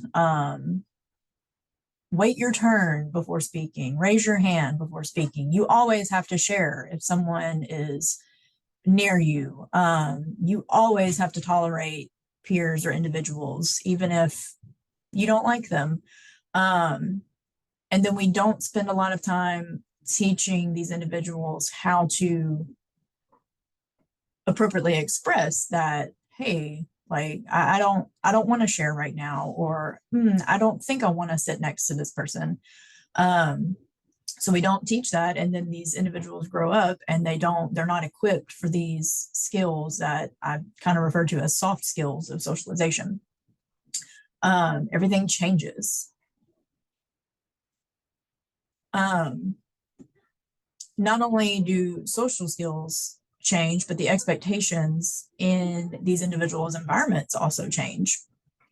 A lot of times these individuals aren't prepared to meet these expectations. The rules change and nobody tells them. They're just expected to adapt. They'll catch on, and that's not always the case. Sometimes you have to really do some digging and figure out how to best equip these individuals to handle these changes. Sometimes these expectations change regarding skill levels and capabilities. A lot of times that looks like being severely underestimated by their parents, teachers, even practitioners. Sometimes, and I don't, sometimes maybe it's a parent maybe in denial about their child growing older. Sometimes it's just a parent who is just used to doing things a certain way, and I just take care of that for them. I don't even think about it anymore. And they don't realize that, oh, I can teach them to do this this particular task and they can do it themselves, and this is going to follow them around the rest of their lives. So sometimes it's a little bit of those things. And then another thing that we see is that environments become a little bit less accommodating the older these individuals get. So when these individuals are younger, we spend a lot of time making sure that they have accommodations that they need in the classroom and other meaningful environments. More time taking tests, more instruction time, a little bit longer doing their assignments, giving them frequent breaks and things like that. But we don't really think of the accommodations that might be necessary as they are older. And most notably, treatment options are often decreased the older that these individuals get. Most insurance providers age out an individual when they turn 21. Now that is specifically related to ABA services. So we as practitioners know that we have a window until 21 years old for some of these individuals. And it's really unfortunate because it's not like these individuals stop having a diagnosis when they turn 21. They are still likely going to face lifelong challenges, and they might need some services to help them transition into adulthood appropriately. So that's a really unfortunate situation that I've encountered. And sometimes there's poor collaboration between these service providing agencies. And then sometimes the severity of impairments actually can hinder treatment options as well. Maybe there are some severe physical limitations that make it very difficult for individuals to complete basic daily living skills, dressing, taking care of brushing their teeth, brushing their hair, bathing, things like that. Luckily for us as practitioners, we've been able to navigate scenarios where maybe there were physical limitations. So we were able to research and find some adaptive devices in helping with dressing. Maybe we've discovered that maybe an individual, doesn't need to absolutely learn how to tie their shoes because slip-on shoes are very fashionable and it's not gonna, set them apart from their peers. So sometimes we spend a lot of time teasing out skills that really will make or break their transition into independence, and skills that probably won't. They're probably not going to make that much of a difference. It'll be okay if they don't learn to tie their shoes. It'll be okay if, they don't wear a full button-down shirt and button sleeves. So as a parent, you might start asking yourselves, well, how do I start encouraging independence? When do I need to start thinking about that? And my answer as a practitioner is, well, all the time. But I learned from Dr. Peter Gerhardt. He has the 5-year rule. So his rationale is you identify where that individual is right now with their chronological age and their developmental level and the skills that they have, and you fast forward 5 years. And in that moment, what are the skills that will be necessary for these individuals and applicable to them? So now that you've looked 5 years into the future, start laying the groundwork for those skills now so that in 5 years they can perform them proficiently, and you can reassess as each year goes by what you need to be teaching. I try to start incorporating independent skills with all of my patients where it's applicable for them. So, right now I have a 5-year-old who's working on brushing his teeth. That's a very normal skill for a 5-year-old to have. Now, 5 years from now, it might look very different. But right now, we're doing very basic things that a typical 5-year-old could do, should be expected to do. That way, we don't get 5 years from now and they're 10 and they don't have any skills related to self-care and independence. Can't brush their teeth, can't bathe themselves, can't groom themselves. So start laying that groundwork now, because you don't want to find yourself in a situation where they've aged, they don't have any skills to be independent. As a parent, you can also talk to your service provider. Ask them about how they would want to start laying that groundwork. Tell them about your concerns. If transitioning into adolescence and adulthood is on your radar, discuss that with them. I would also ask them if working on these types of skills is something that they have experience doing. Ask them to start incorporating these goals into their treatment plans if they haven't already been doing so. And again, this can be something as simple as like teaching them to brush their teeth. That's a pretty simple skill that we can break down. As behavior analysts, we have the skills and the skill set to take a task, break it down into components, and teach those components if we have to do that.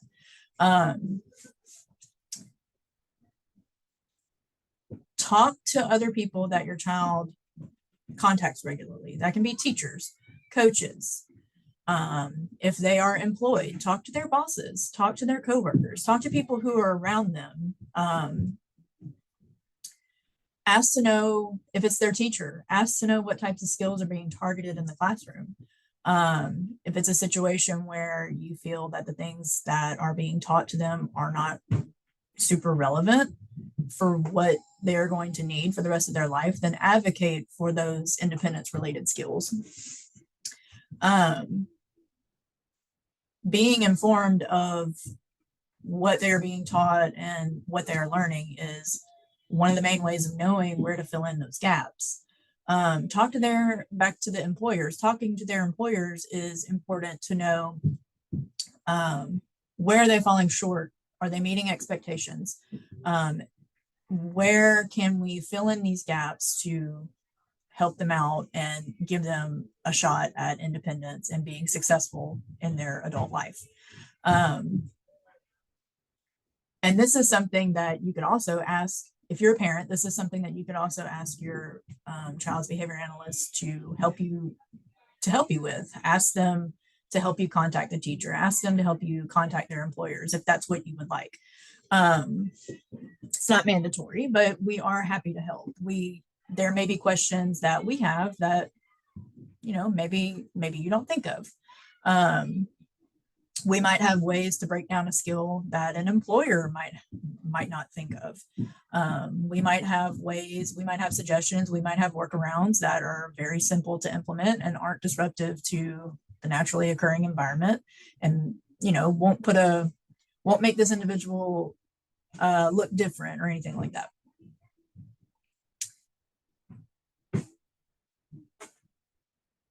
Now we're going to touch a little bit on why practicing these skills is important.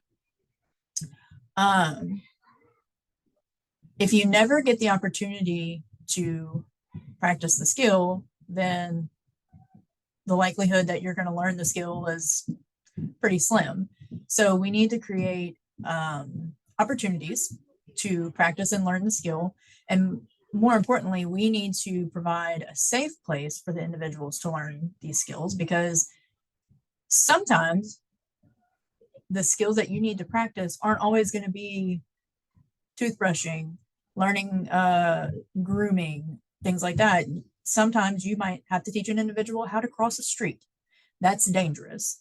So how do we teach that in an environment that's very controlled and very safe, so that you can go out to a more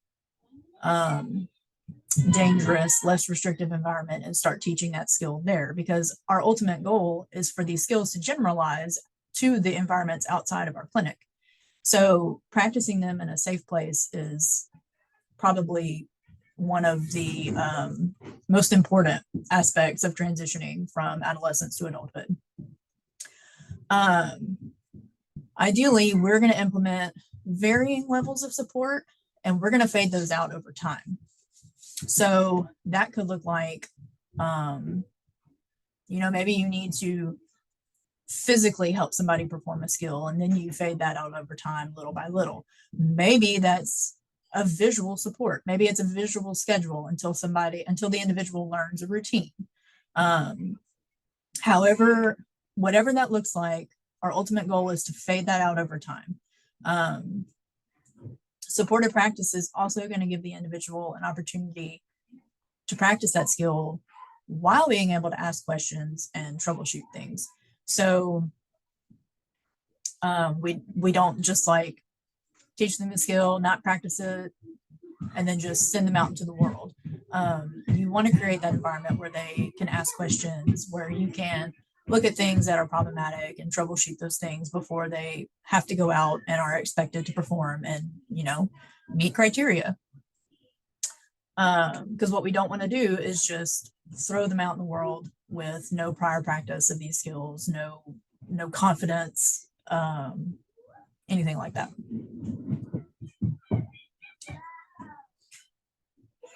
Now, if you're a parent and you're practicing skills with your own child, these same concepts still apply. So still with a parent, ideally, you're going to have varying levels of support that you fade out over time. You're not always going to have to maybe hand over hand physically prompt your child to brush their teeth. You might at first, but over time, you could take a step back and, maybe they do a little bit more independently each time you practice the skill until they're doing it on their own. And again, this supported practice with you as the parent, that should give your child the opportunity to ask questions, say, hey, this isn't working. How can we fix it? Hey, this is giving me trouble. Can we look at another way to do this? Because you just want to minimize the likelihood that they're going to enter the world and not have any support or any practice with these meaningful skills. Something that I feel like is pretty overlooked, in my opinion, I would say that this is one of the most important pieces to transition planning for an individual, is involving that individual in planning the next phases of their life. And again, I think a lot of this comes from a parent who's just, used to doing things for their kids, for this individual, and they don't think about, oh, I should probably stop and, let them learn these things. Maybe it happens fast. You don't realize, oh my gosh, they've gotten older. Oh my gosh, they're almost 20. Involving these individuals is a critical step because it gives them autonomy. It gives them the ability to have input on things that are going to affect their quality of life and their life outcomes. They need to know how to advocate for themselves. And I think this is one of the critical steps in teaching them that. Now, as a parent and a practitioner, I think it's important to hear them out, but also guide them, because you want them to go do things that are meaningful and do things that are going to set them up for success throughout their life.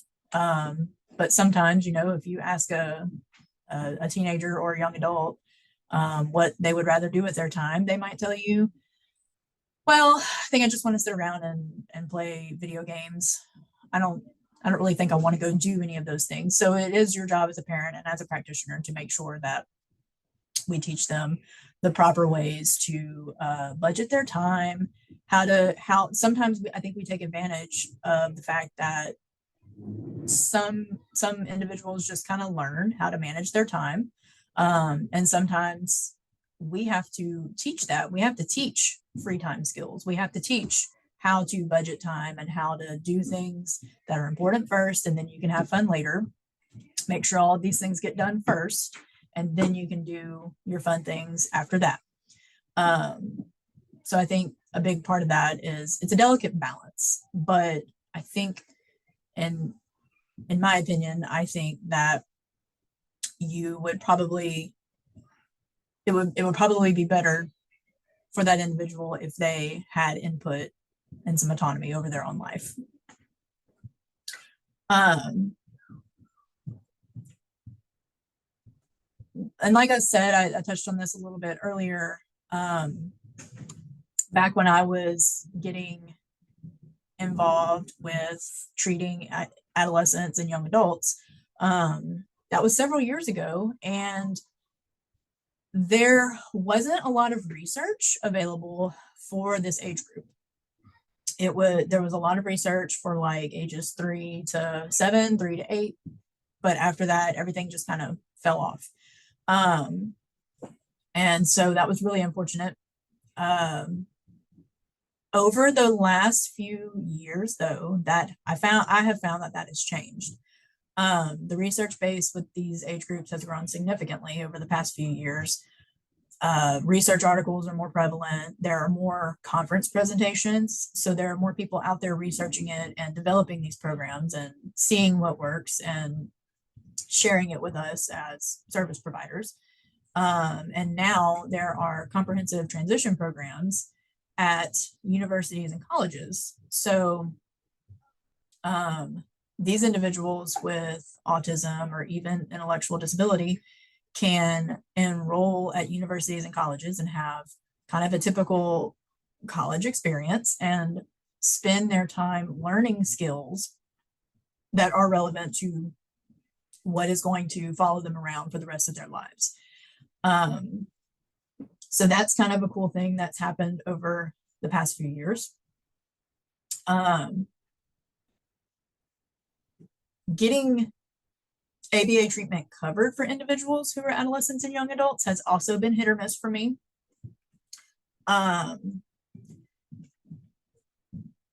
Case managers and insurance companies they were very quick to try to say why these individuals didn't need ABA anymore. And I got a lot of no's for some of my patients. And so I pushed back. I found the rationale, and a lot of it comes from the DSM-5 diagnostic criteria for autism spectrum disorder. You know, a lot of one of the central themes of an ASD diagnosis is social impairment with performing skills that are going to help them be independent. And so I started to use that as my pushback for insurance companies who told me no. And I started to find that that was successful in turning those no's into yeses.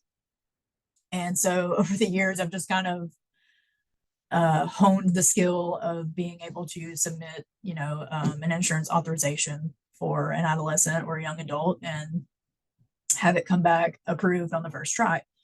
I have found that within the past few years that case managers, coordination of care with insurance case managers and their willingness to give approvals has improved significantly. I've had less trouble in these past few years than I did when I first started out working with this population. So that's good. That's promising for our field and for these individuals.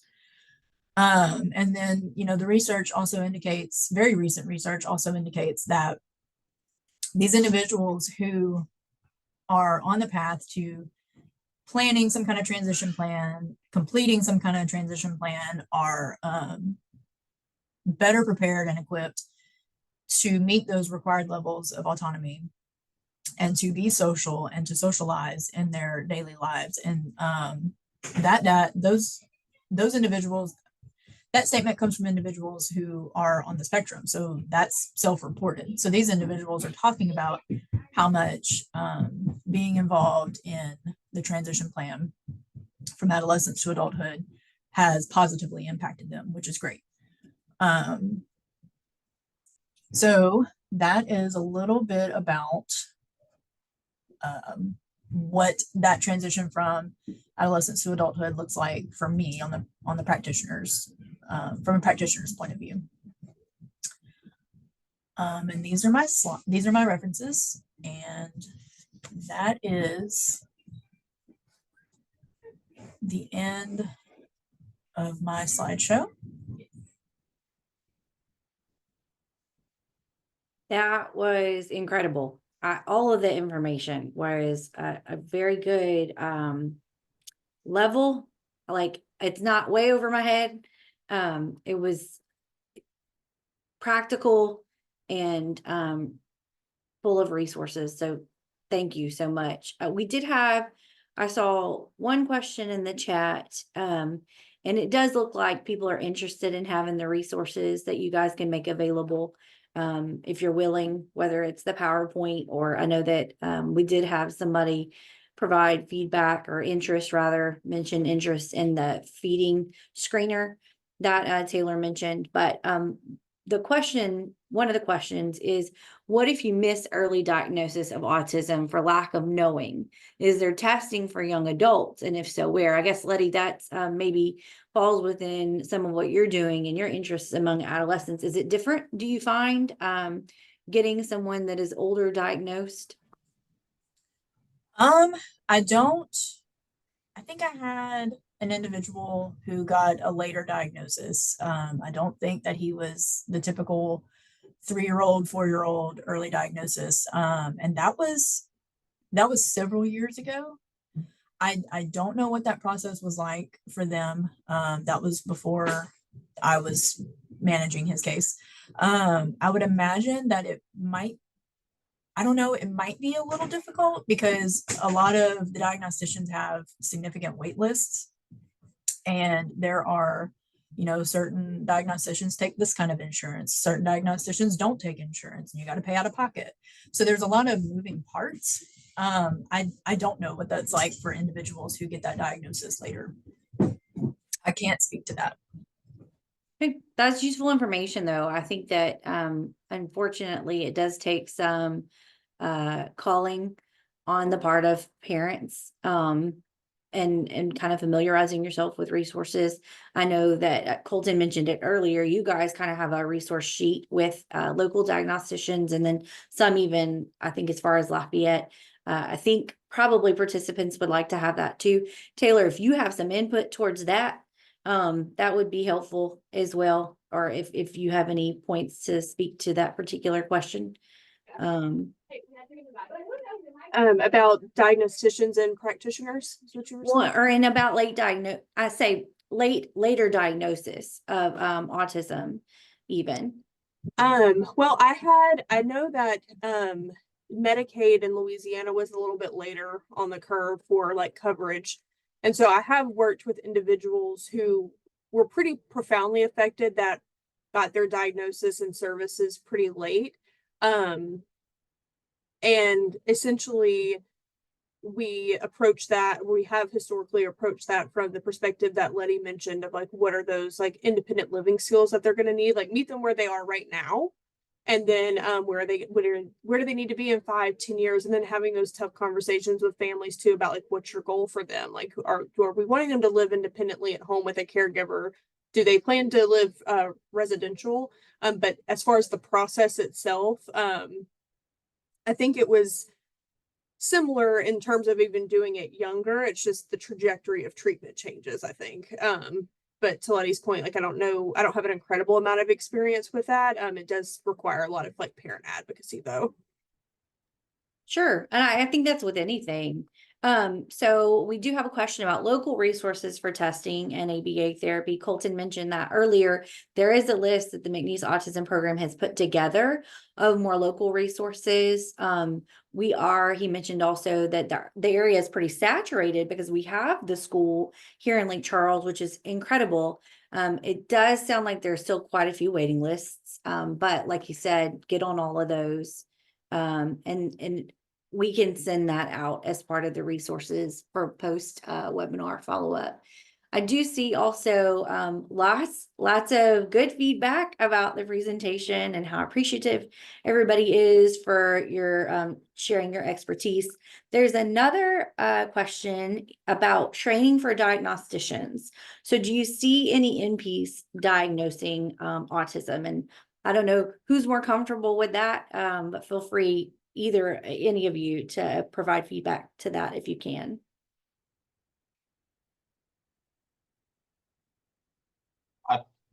The only experience I have with that is in some of the bigger cities, in Baton Rouge and New Orleans. I'm not sure about Lafayette, but like I had mentioned earlier, it was some of these psychiatric clinics.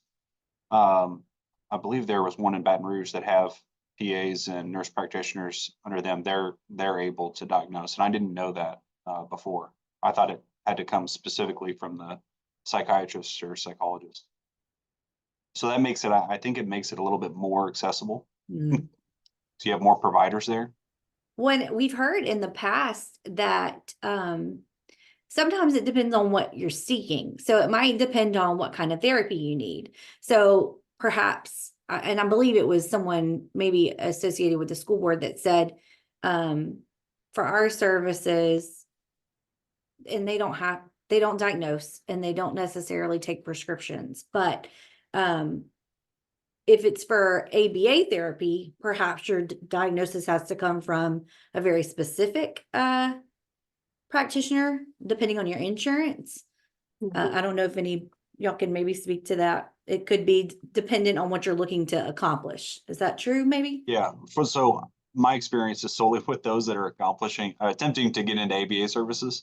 So that's all I can speak to. But I know that for the most part, the pediatricians do. A lot of times pediatricians write a prescription for ABA therapy. However, the diagnostic is not done by a pediatrician or a general or a family physician. So that's just been my experience. To piggyback off of that, I've same experience, that most of the time the diagnosis is coming from like a licensed psychologist. Like a lot of the payers, especially in Louisiana, and of course it varies by state sometimes, but in Louisiana specifically, they require licensed psychologists, a developmental pediatrician. And I think there's some, I don't think we have one in Lake Charles, but I do know there's some in Houston. So that, like Colton said, that diagnosis has to come from that type of practitioner, but then their physician can write that script. I've also seen neurologists that have done diagnosis as well. Yeah, so it would probably behoove a parent to contact their insurance to get those specific criteria. But it sounds like there are people within multiple professions that can maybe make that diagnosis. We do have a comment in the chat about someone who has a family member that's an LPC and has been trained for diagnosing autism. They have their own clinic, and the degree program was in Louisiana. So that's good to know. Lots of feedback about wanting the resources that you guys have put together for families. So I think I have a list. I've gotten a list maybe within the last several months, but we can look at whether or not that's the most current version and can send that out to professionals or to the attendees for the webinar. Okay, any other questions? Thank you guys so much. Like, this has been really, really good. And I think it really puts resources in the hands of our professionals who are trying to connect families. Very practical information. And I just didn't realize the depth of knowledge that you guys had. And we're just lucky to have you, for sure. Okay, well, you are free to stay on if you guys would like. Thank you again for being with us. For the information that is provided to me from them, I will pass along to you guys before the end of the day or within the next several days. But thank you again, Lettie and Taylor and Colton. This was great. Really, really good. Really good. Okay. You're welcome. I'll make sure to send you those documents. Perfect. Thank you. Hi, everybody. Okay, so moving on, I am going to talking more about the resources that are available to families in Southwest Louisiana. I want to provide information to you about what we do here at Families Helping Families of Southwest Louisiana and at the Families Helping Families centers across the state. We are lucky to have McNeese and the McNeese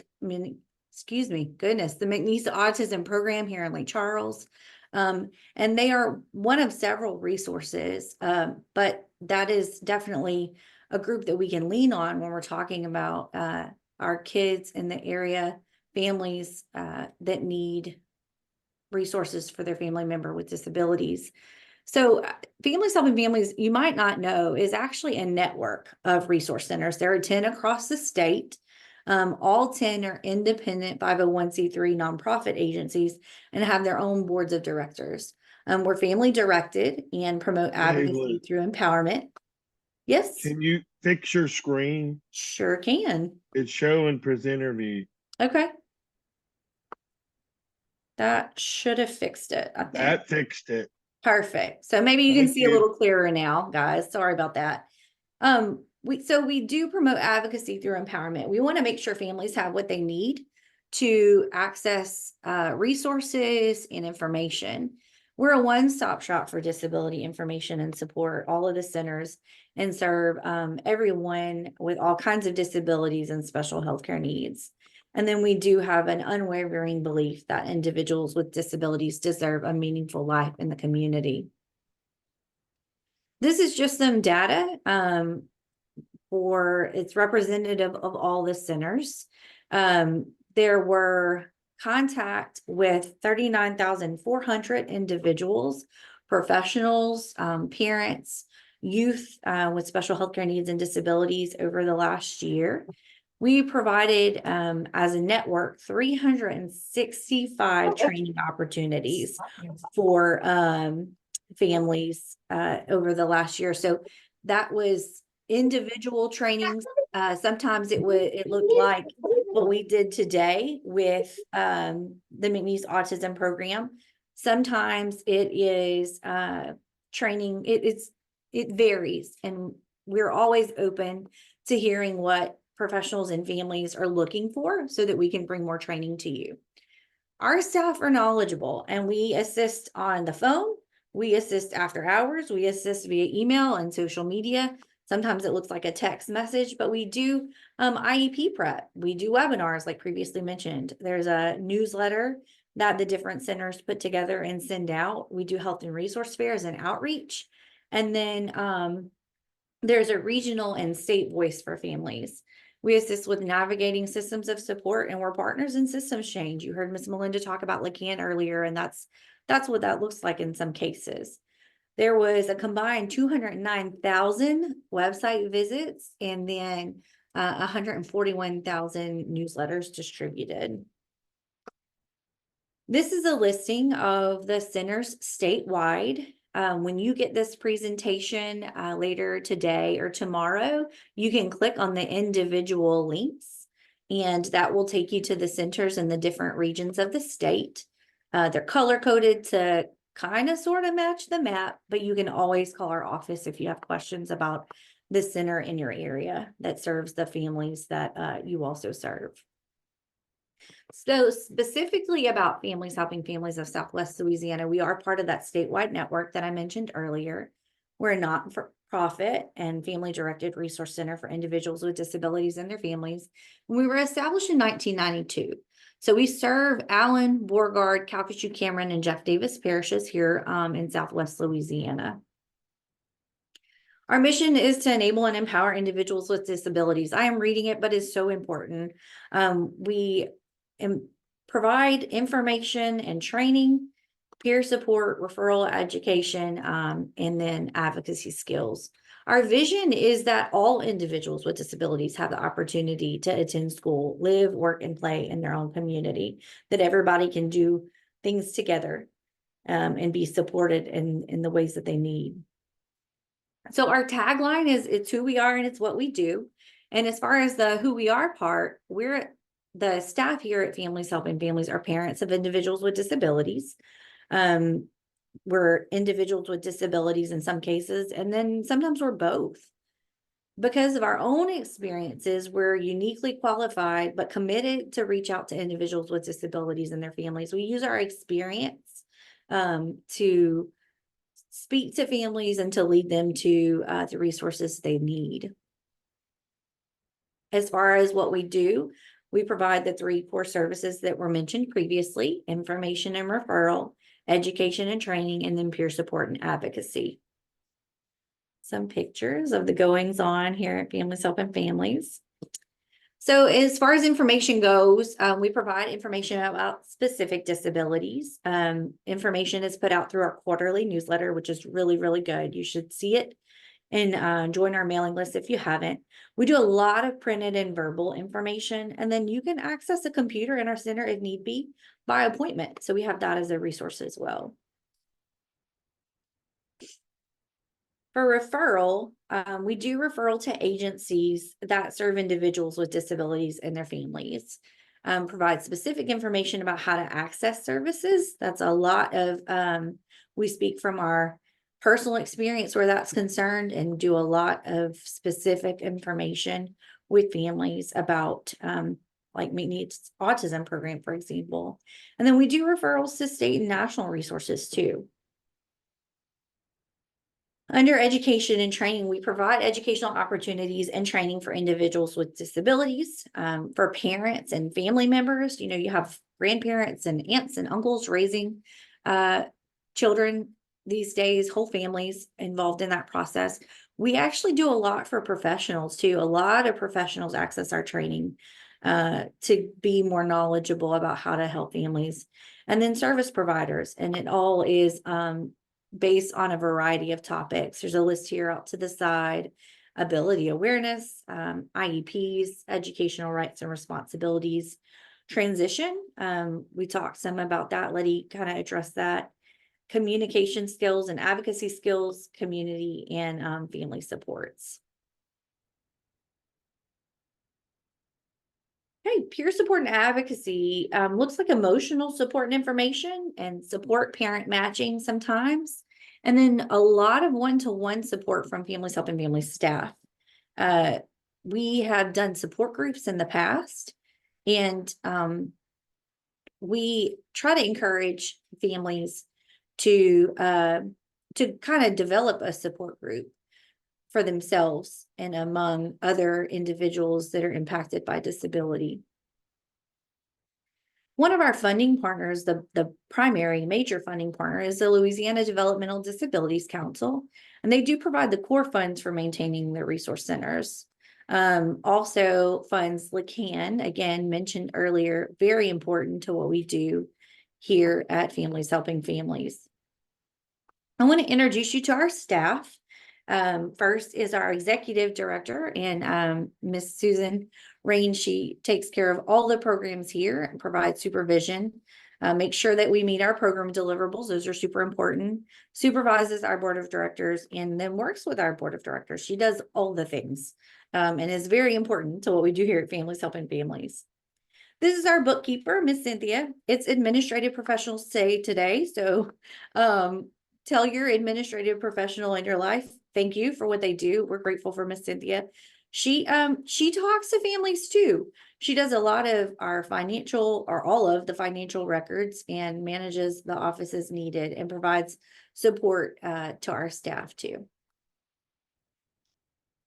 Next is Carla Chenier. She has the Imperial Calcasieu Human Services Authority Developmental Disabilities contract. She supports families and assists them with locating services by providing support. And she also helps facilitate our yearly event with Imperial Calcasieu. This year, it looked like a resource fair at the mall. It was great.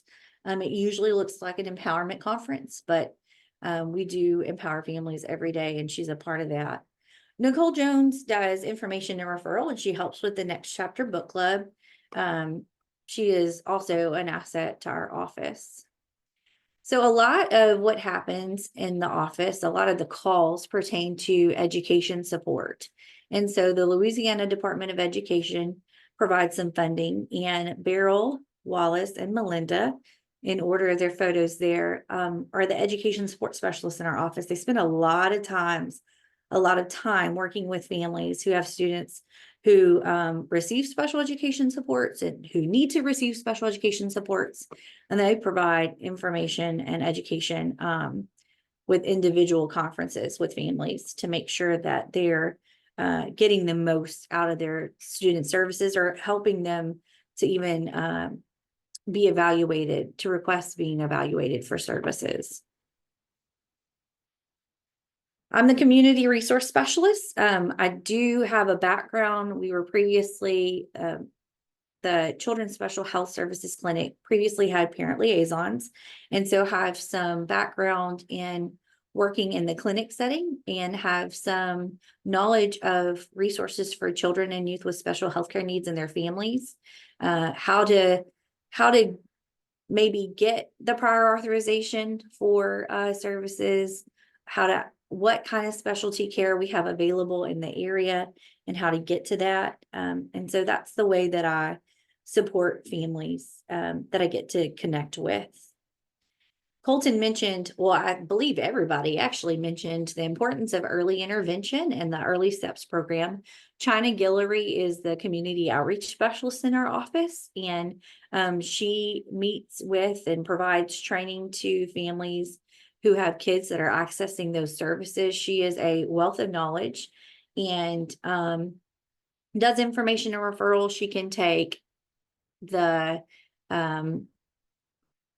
referral for kids that are trying to access Early Steps. She is in regular contact with the different people that you'll encounter in Early Steps, and does trainings specific to families who are accessing those services. Next is Miss Melinda Elliott. You heard from her and saw her earlier. She's the LeCan team leader in our area and advocates for service systems that support children and adults with disabilities. She kind of pulls everybody together and provides information for how to make systems change, and answers questions, and helps people understand what LeCan does, and how to just advocate, not just for like inclusivity among education and then community and family supports, but just in general. Like if you live in this world, then you have to be able to advocate for things sometimes, and understanding your why and communicating that to others is important, and Miss Melinda helps do that. So this is the LeCan slide again. Again, if you have not joined that organization, I would encourage you to do so. The next chapter book club is next. Wallace and Nicole handle that. It's a book club for adults with intellectual disabilities, regardless of reading levels, and it's held in community places. There are 2 book clubs that meet currently, and each person reads with or without help. It's a great opportunity to connect for people with and without disabilities, as we need volunteers to help with that. Wallace spends a lot of time taking care of book club, but people really enjoy a book club. It's a great opportunity and a wonderful program. So some of the partners that Families Helping Families of Southwest Louisiana has are Imperial Calcasieu Human Services Authority, Developmental Disabilities Division, Support and Information Coordination, the Louisiana Developmental Disabilities Council Family Resource Center contract, the Louisiana Department of Education contract, and Louisiana Council's Advocacy Network. Those logos are going to pop up for you.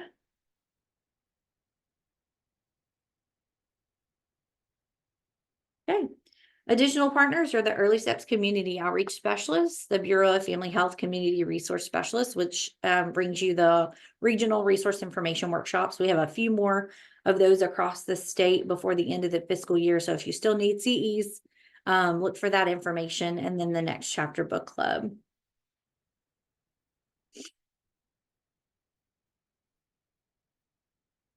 Okay, so I want to leave you with ways that you can help. If you are part of this community, or if you're in the state, then and you have a desire to serve or to help, these are some ways that you can do that.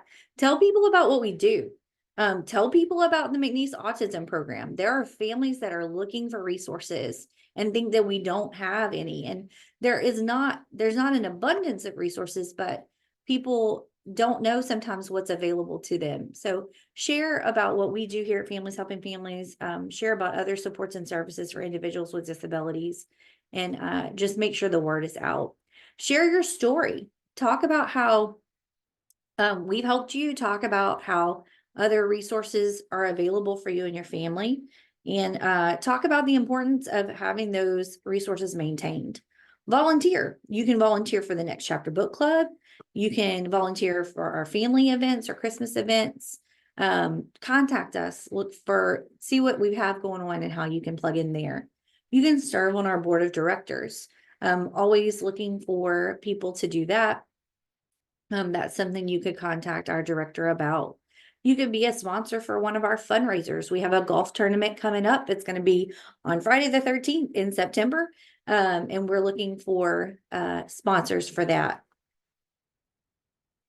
You can also participate in one of our fundraisers. If you're not in the place to like be a whole sponsor for a golf tournament, come out and golf.